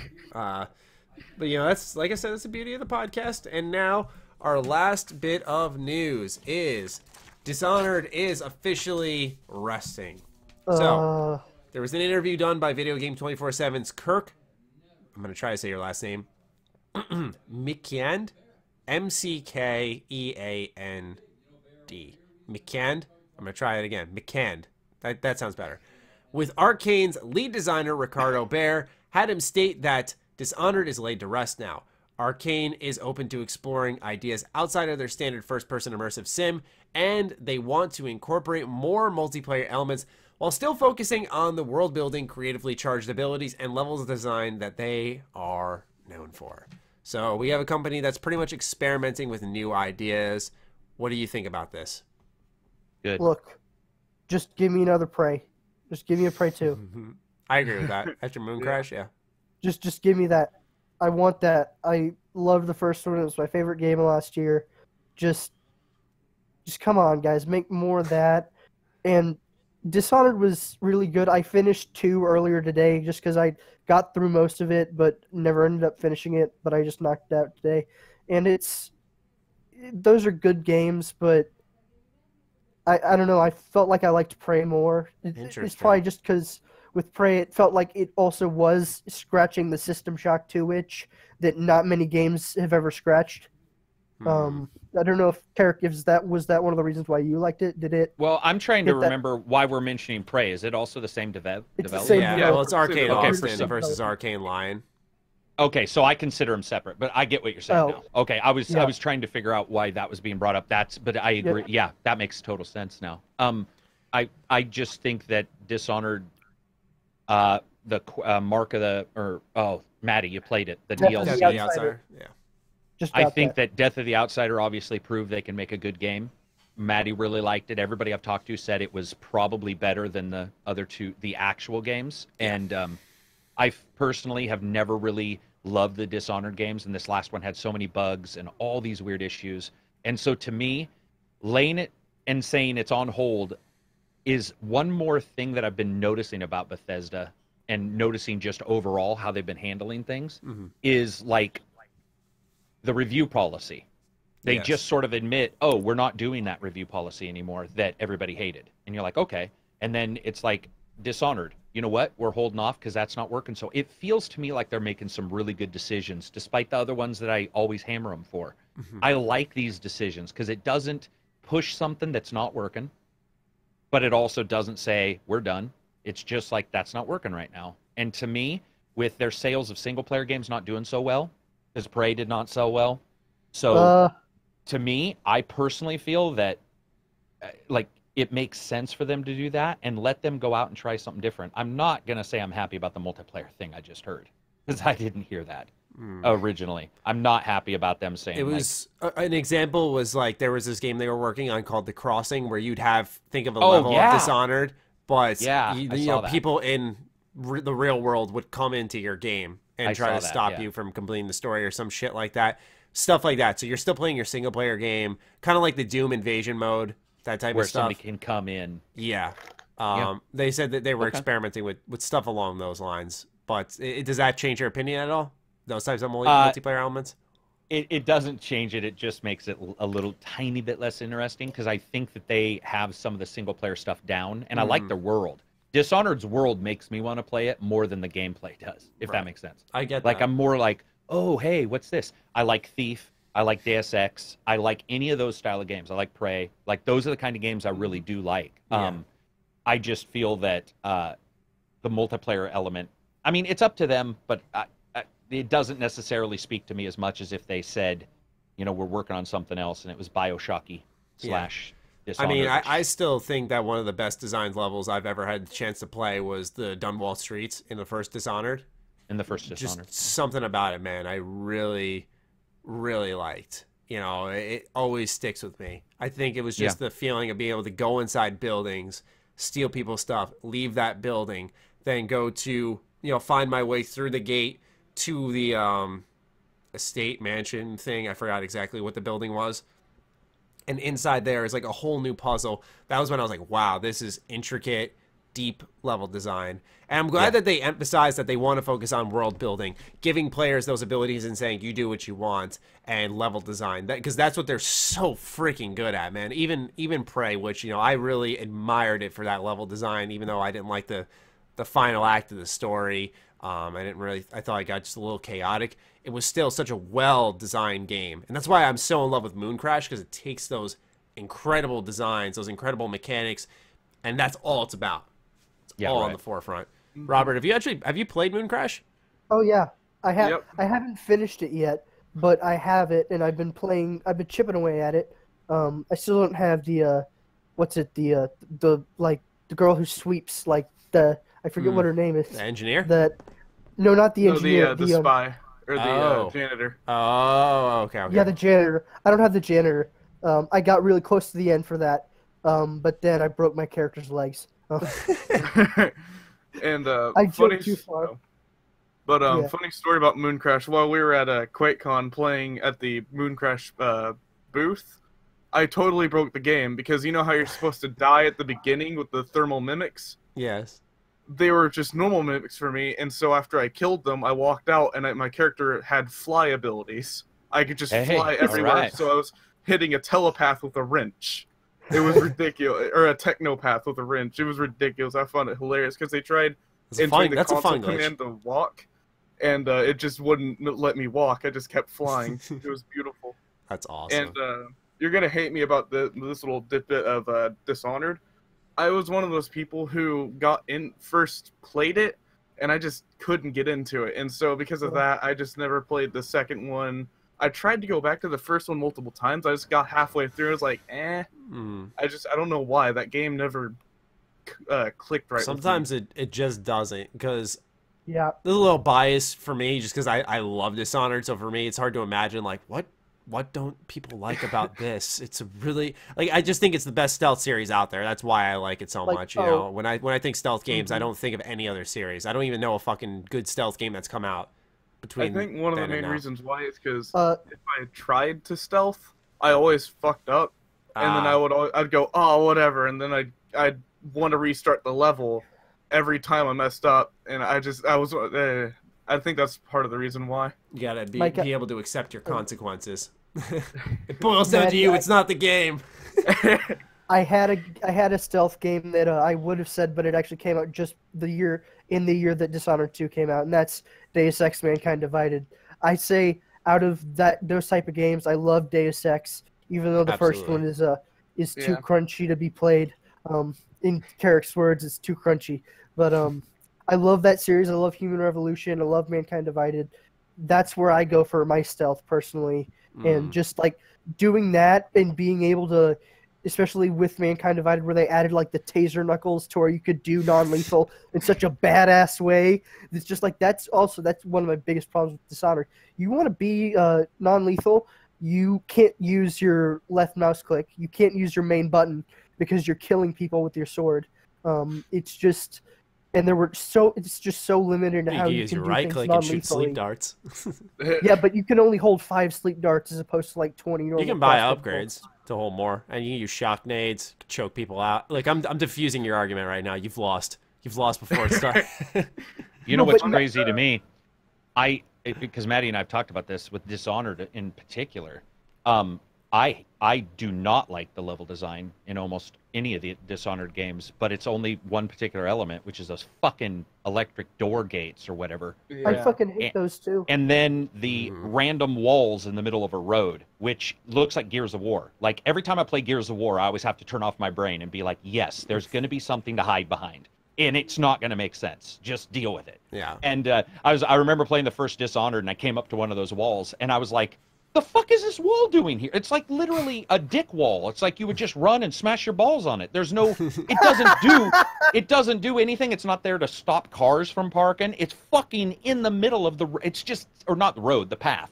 And so I didn't like that. I get why people don't like Dishonored for various reasons, but I also can definitely see why people do. Because one of the things I did was I went online and found that video of the guy who's really good at all the stealth kills. Yeah, that's great. And just watching him do those, and whatever, like the cool kills are one thing, but I'm more interested in the traversal that he was doing, like the not unique movements, but putting them all together. I think that's really cool. I think Dishonored's one of those titles that if you have a bad time at the starting, it's so difficult to bounce back. And I don't know, and I don't mean difficulty, I mean your initial impression. Yeah. Almost everybody I know who had a bad initial impression on that game continued it, even if they beat it. Well, then everybody I know who had a good impression most likely liked it. Like it didn't drop. I don't know what that is, and there might be a specific part in the game. I feel like it might be, how whenever people relate a song to like a bad part of a relationship, I think it might be that kind of deal. Because it's like every time I start out, I'm like, I get that feeling, that angst, that anxiety of going through it again and realizing odd title. that. Also, on the Deus Ex little conversation, I think I'm the only person on the planet who still loves Deus Ex Invisible War. Oh, I like to. What are you talking about? Oh No, dude. man, You like Invisible War? We're best friends, dude. Yes, a lot. Seriously, because it was my first game as a kid, and Robert right here, he loves to just I'm sorry. stomp me down on it. I the love only one. I reason- think it's better, but Because it was my first RPG game. I love the vent crawling and all the stuff he could do and the Omar. playing the basketball right outside your house. Yeah. Yeah. And then Okay. it's so crazy to me. My biggest problem with that game is the fact that it had a universal ammo system, whereas you had to be scrounging for very specific ammunition in all the other games. Yeah. And that for sure. feel like it took away from the difficulty and some of the And the HUD was a bitch. yeah. Yeah. 'Cause the HUD was the first. If anybody remembers, that was the first console Deus Ex too. Yeah. And Playing they that on so the Xbox controller was Xbox. awful. Yeah, and so I think that I have no problems with people having problems with like the systems changes and stuff. It makes total sense. I just after a while I'm like, if I like the world, and I do like Invisible War in that way for sure. I don't like Piss Filter. Which one's that? The yellow one. Human Revolution. Oh my god. Yeah. I love that game despite that, but I think in certain ways it That's adds the to ugliest. atmosphere. Fucking look, dude. You like that look? I like that it's I like how the filter is representative of the time in the world where it's the golden age of robotics and Right. of cybernetic implants, and that's really what they've talked about. That's what they were going for, and that's why they took that filter out of the next one, because it's things have fallen down, things have gone bad for it. That's why they went to more muted tones, more grays, more dark things in Mankind Divided, which also to me it just looked a little bit too much like a really bad Pornhub search. like It was really gnarly, man. Like I don't know what it was, but that was a yellow ass filter. Because we look at Fallout. Fallout has always had filters. In fact, the first mod for every Fallout is removing the filter. Yep. It's almost guaranteed that'll be your first mod. ENBs and shit, yeah. Yeah, and people trying to get it more of a clear look, versus the yellow overcast, even though they like that because they indicate it's a particulate in the air, and Right. I get it. But I don't know what it was about that game. That fucking, even looking back at it, even the pictures online, like everything just looks like Just somebody took a yellow. pee, a light misting. Yeah, my biggest gripe with Human Revolution was the part on the boat where they level 1 you. I thought that was so fucking stupid. Nothing's a geez, I huge forgot about momentum that. killer like that, man. Because Oh, I nothing really is. liked that game. that's why Mankind Divided is a far better game, in my opinion. I'm sure I'd like it a lot more. Just then I hear that the ending's awful, and I'm like, okay, and they put the series to rest there, and I think, well, no, there's no point in... I don't think that it had a bad ending. In fact, it only had one boss, but the biggest problem with Human Revolution for me is that the bosses you couldn't take down in any way other than you're just going to shoot at them. Whereas in that one, you could be stealthy, you could take them down non-lethally. And Wasn't it that the also- same way in Human Revolution? There was like a no, in Human really tough Revolution, boss there fight was- with like an electric floor, and you could do it non-lethally. You couldn't do it non-lethally. You could only shoot those. You could only fight the ones in Human Revolution head-on with just by murdering them. There in was fact, no there was a joke on the achievement where it said, on the Mankind Divided, it said, kill nobody in the run. Bosses are people too. That was one of the achievements. because Ah. that was Because in the first one, you could kill. You only had the ability to kill the bosses. also Okay. you talked about them putting that to rest. That makes me very angry that they put that series to rest, just because Well, it's I for know the they Avengers game. but they were working on a third one, and I just want the ending of that so badly, just because I love the first two parts. I of don't that. think anybody here would argue that Deus Ex isn't over. I mean, Yeah. It's not. No, it's definitely It's- not. It's not versus over. like Halfway through. Dishonored or something, I think that that Deus Ex is one of those titles that I would assume they will go back. No, they and- will and look It's just, at, I you know. want it. I just wanted it.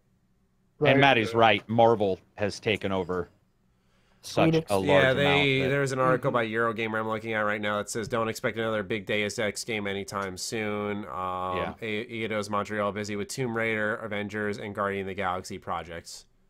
The great thing about that is, and this always works out, Guardians. is if they do well, then the money will feed to other places to allow them to take chances and adjust things, and that could Exactly. be interesting. And when you're to making see Marvel what they can titles, do. it's almost a guarantee they'll have more money Dude. to put into that series. Exactly. I'd love to see Telltale's Marvel Guardians of the Galaxy, how those sold and Batman sold versus all the others. Even though I like Wolf probably the best, Same. I really enjoyed Batman.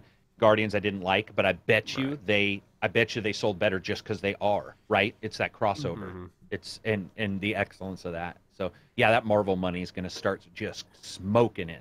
It's going to be weird to see what happens to that company, unless they botch that bitch. Like, what if they botch it, Maddie? What if we get it and it's like buggy and it's just like, you know, it's like there's always a chance. Just because it's Marvel doesn't mean it's good. You know? Right. It would be weird though, because it's such a big deal to get that license and to know, you know, the titles that they're making. It would be so weird to be like, yeah, they fucked that up. Absolutely. Yeah. Well, that's our last bit of news for the show. We have one question though. We have one question. Sorry, don't mean to cut you off, Robert. I don't want to forget, because actually last episode when we were doing viewer questions, I had forgotten one and had to backpedal. So we got, why do you think Arcane is going this way? Was it strictly due to sales performance or another reason? And with this news, do you think they are working on a new IP? Yeah. I couldn't. You went a little bit robot there. What were you saying with that? I was reading the question. Pretty much, XToftX had asked us why we think Arcane is going this route. Was it due to sale performance or another reason? And do you think they're working on a new IP? I think it's sales performance for Dishonored in particular. 2 didn't do too well. Okay. Micah? I just hope hope they don't do that to Prey, just because they left it open for so much more. And I hope Moon Crash sells well. I really hope that. And I hope that more people end up buying Prey, because they should, because it's just... You know how Prey could do well? Is because Game Pass is such a big deal now. Yeah. I'd like to see Microsoft just say Prey is on Game Pass, because I've had a couple in the last 2 weeks. I've had some people on our podcast, and one of them is putting a game out on Game Pass, and wasn't able to talk exactly about the finances, but it's obvious from everyone involved that there's not only a sales thing that occurs with Game Pass where people play your game, and even though it's free, they still buy it, which is crazy. You know what whether you like that or not. But then also, if it's removed from Game Pass, the purchase through is actually quite high, and it makes a lot of sense. It gets more people playing, and that I honestly think that would be their best bet right now. And especially Bethesda and Microsoft love each other. They're like the boyfriend and girlfriend at school that you never quite know if they're fucking, but they are. Well, they are. Just because Microsoft not only owns the Xbox and they're good to the Xbox, but they also own the PC. So those are their two biggest markets right there. Yeah, absolutely. What I was going to say is, yes, I think it's sales, and then also, I don't think they're stopping that. They're wanting to do other things. I think sales alone is probably the culprit, because if the sales were high enough, very high, even if other people had lost all desire to make another Dishonored, they would just hire another team. Yeah. And they would say, let's do Dishonored 2 or Dishonored 3. And they're not doing that, which means they, at minimum, didn't make enough to do that. Because if it's going to go well, do any of us think, aside from Rocksteady, and some others who say Batman's over, do we really believe anybody would say, oh, that did really fucking well, let's not do that again? Yeah. Right? Like, no one says that. I think that Dark Souls is resting for a good while, just because the leader of that team is like, no. But they're going to do, like, he said spiritual 3 is the successors last to it. one. You already know. Yeah, but I mean, it's like Dark Souls, the name is resting, but the game type isn't resting, because they're doing the same fucking thing on their next title. The studio isn't resting. That's for sure. So, but I think with the end of Dishonored, I think they're going to put their full force into Prey. And so I think what they're going to do is going to try to lift their new baby up, Hopefully. And I think, like you said, if they put that on Game Pass, that would do them so well. So we could consider the baby like Prey. That baby comes out, you look at it, and let's be honest, all babies are fucking ugly, no matter what anybody says. So you look at it and you're like, that's Prey. Then Prey Moon Crash, it's aged a little bit. It's got its footies on, its pajamas, and you're like, that's sort of a cute toddler. and then we get Prey 2 or Prey whatever the fuck they call it, and that's when you get the smoking hot chick. That's what I'm hoping for. That's what I'm hoping for. Because if they do a Prey whatever they call it, I'll be there day one. I'm gonna get it. That's for sure. Yeah, same. Absolutely. I mean, you know, it won't be the Prey 2 we had seen on that GameSpot preview that got canceled. It won't be that one. But I'll be all right with this Prey 2, I guess. Do you know why I'll be all right with it? Because that wasn't a game. So it's like we have no clue what it would have been.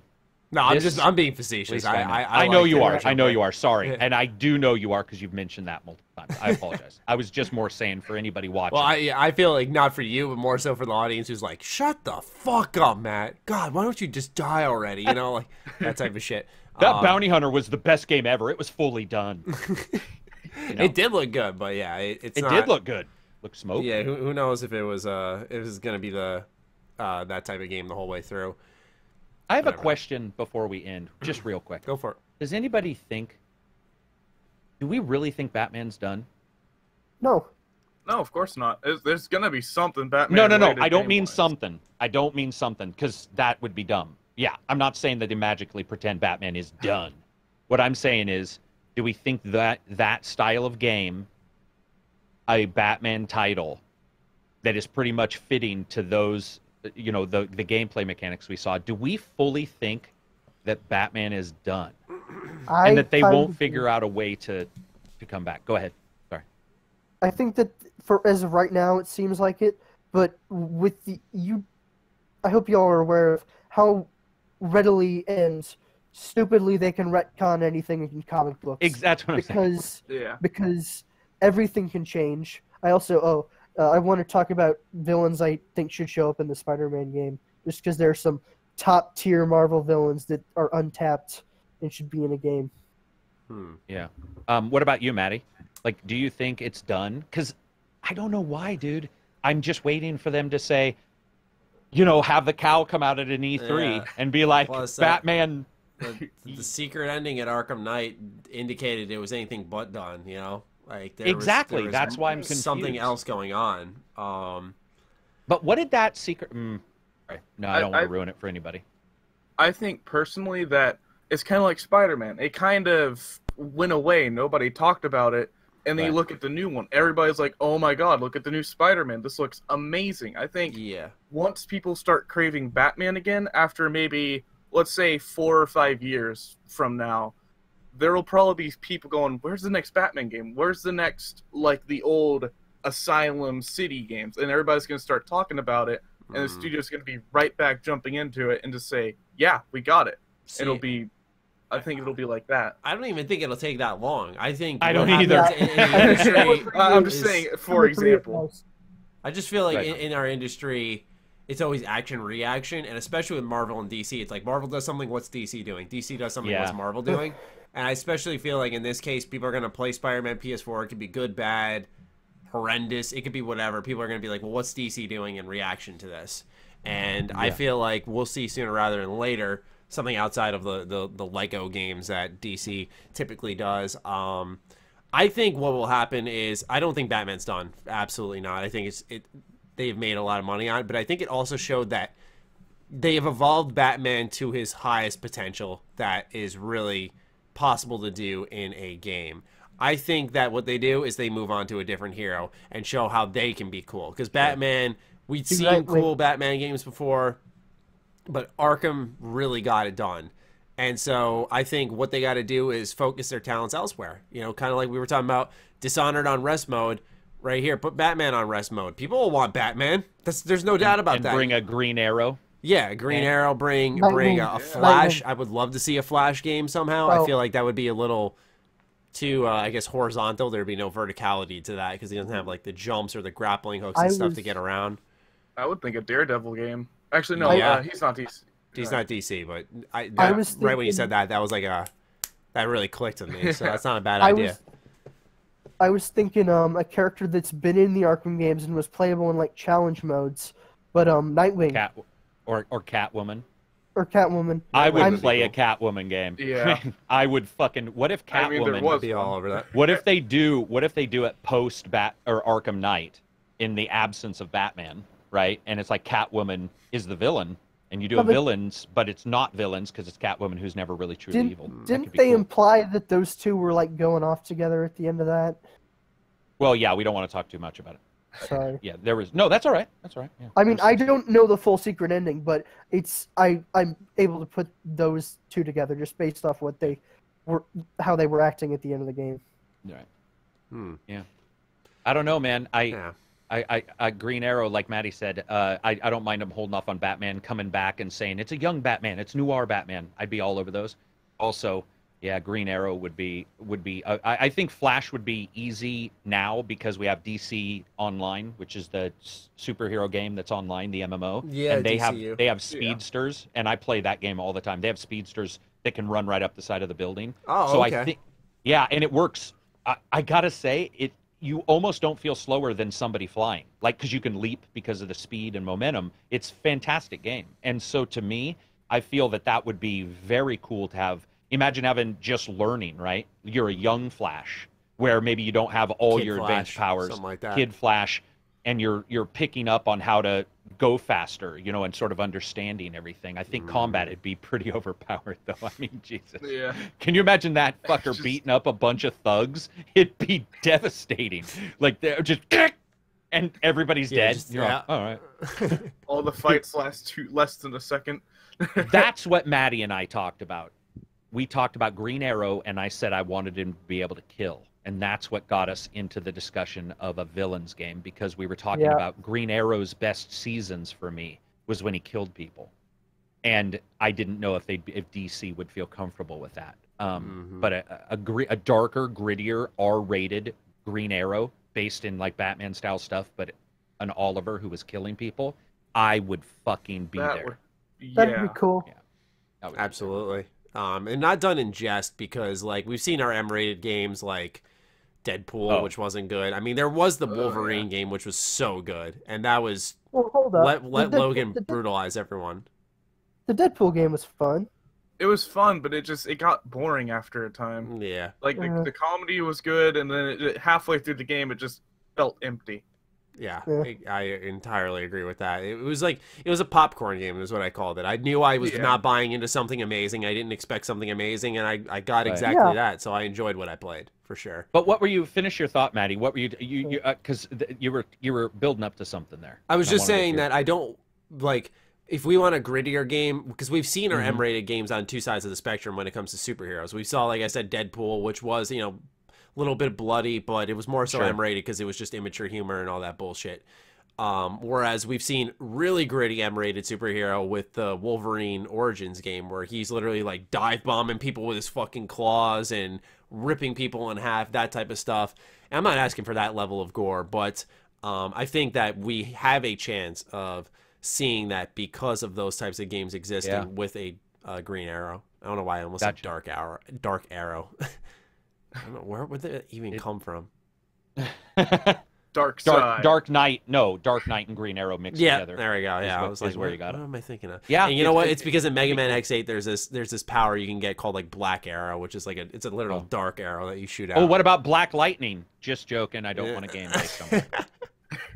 We had the writer of Black Lightning on our podcast when we were talking about it, and I was like, I got to admit, man, I'm glad you wrote it, but man, Oh, can I say? I love that character normally too. What were you saying? Can I say the Marvel villains who need to be in the Spider-Man game just because it's a laugh? Pitch away. It's up to Hopefully Maddie. Insomniac has listened this deep. Insomniac, this matters. Listen, Insomniac, this matters. You need to put in Big Wheel and Asbestos Man. Those are so fucking God. obscure. Where the fuck did that even come those from? are arcane as fuck. Might as well put Calendar Man in a fucking Batman game. Here's the They kinda did. Here's the great thing. They kind of did. Here's the- They kind of did. Here's the great thing with Asbestos Man in the comics is he has a suit made out of asbestos. When we found out that was lethal and poisonous, they gave him cancer because of it in the comic. Interesting. All right. And Well- I'm sorry, I just went with ridiculous dumb villains that should. It was just. If a we joke. Yeah, continue you to probably talk got about Spider-Man, someone this is else gonna be a outside of 3-hour us to laugh. podcast. So Yeah. Sorry. no, No, you don't have I to wa- apologize. you don't We're have to fucking grilling you apologize. for fun, man. You're having a It's good time. it's in Spider-Man's, man. God damn, I hope that game's good. Me and me both, bro. I do too. Dude, we're only a couple weeks out. We're close. I know, and it's like it's one of the few games ever to cause me, you fuckers too, because I didn't want to play Spider-Man until fucking Maddie and Lone would shut up about the fucking game. And then all I'm thinking about is like, Spider-Man, man, that's fucking awesome. Yeah. It's just, I'm so excited. Just in the back of my head, always. That's the thing. It's always in the back of my head. 10 again, you see the new game coming out, you're like, oh my gosh. It is always in the back of my head too. And Red Dead's not, which is crazy. I think it's going to be amazing. I think it's after Spider-Man. Once Spider-Man's when they showed Spider-Man in this last trailer yesterday or the day before. The open world one? And you're just like, well, first of all, technically, the proficiency there is beyond belief for a console title. That is unbelievable. And it's so slick. There's no FPS drops. It's fucking, there is a little pop in, but nothing that looks egregious. And the goddamn lighting in that game, he's swinging at night. And if you look on like windows and stuff, they've actually used the correct like diffuse lighting and all this stuff to make it look like it's the kind of almost like shade wrapper you would put over a window, and then you have your blinds behind it. Like there's depth to everything. It looks so fucking good. It looks like a world I want to just go, I'm going to be in this world for like 8 hours and do nothing but walk around. I loved when they were showing different districts in New York City, and they changed like the time of day, and the lighting would reflect that. Like you'd see the neon signs of Radio City or something like that. I was like, as a New Yorker, I was like, I love that. You know, I adore that. So One cool. question: what's the Spider-Man game rated? T. Oh, okay. Then we won't get a villain that I actually want to be in a major in a game. I want Carnage. I want Carnage. Yeah, I don't think it'll be light or anything, but I think that their first foray isn't going to be like fucking an R-rated. Just none of the Batman games were rated M, right? Yeah. Nope. Even though you're fucking grabbing their arms and shit, Maddie, and like breaking them backwards and shit, you're like, that's literally not taking mature. their elbow and pushing it up into their skull. Them. Yeah. Well, that one time he like leaps up in the air, he fucking hammers somebody to like go through the wall and come back, and you're like, dude, that guy's fucking oatmeal. I don't think that's M. I don't think those are M. I don't. I think I thought they would be for the Joker at the end of Asylum, at least. You know, just how grotesque it was. Turning into, you mean with the chemical and You mean transforming into the troll? In that worst series? boss. Yeah. But talk about taking the best idea and then being like, let's have him be a meat sack. Let's fuck it That's up. all he is. Let's best boss in that series, Mr. Freeze. Mr. Freeze, but also Deathstroke. Yeah, Deathstroke. I was gonna say Deathstroke is in Origins, and that's my favorite. That's Origins, yeah, and their battle back and forth, and it looks sort of cool with the blocking of the swords. Yeah, so fucking sick, awesome. bro. That was awesome. Except I failed at it. I don't know why, but my brain wasn't working, and I got my ass kicked a couple times when I went against him. I wasn't blocking enough. I was like, "What's happening?" I was just "What's happening in that?" It was a different fight? style. It was a different style, but. Sorry, Maddie's probably giving a thumbs up, telling people he's alive. We've held him over for like a full hour. Okay. Thank you, Mom. No, my mom brought me in dinner. She brought you in dinner and also muzzled the dog. Thank you. Wait, I don't have a fork, Mom. Shit. Oh, you're not even in the camera. You're not in the camera. Maddie's mom being in the camera is the least egregious issue this podcast would ever have anyway. Right? That's like true. It wouldn't be considered a negative. But no, man, that was a blast. Definitely. Yeah, absolutely. 2 hours. Thank you, Robert. Thank you, Mika. Or Micah, sorry, jeez. I don't know where I got Mika from. What's Mika from? There's a game someone's called Mika. Mika? Street Fighter. That might Street Fighter. Mika. Because I was just talking about Street Fighter the other day. Yes. I Thank you, love Micah. M-I-C-A-H. Micah. For joining the show. We really appreciate you guys coming on, showing the energy, getting involved in the conversation. We hope you guys had a blast as well. Yeah, we sure did. Good. This is fantastic. So happy with this. Good, man. I hope you guys save this to your hard drives and never delete it. You know? The one time I was on the Ham Radio Broadcast. I was famous telling his kids, rocking in his fucking little rocking chair, telling his kids. Yeah. All right, time to shut it down so I can eat. I'm starving right now. Thank you guys so much for joining. To those of you who listen this deep, use the hashtag Micah. Yeah, perfect. Yes. Perfect. Let us know you got this far. Tweet the handles on screen. And we'll catch you guys next time. Peace out. Peace out.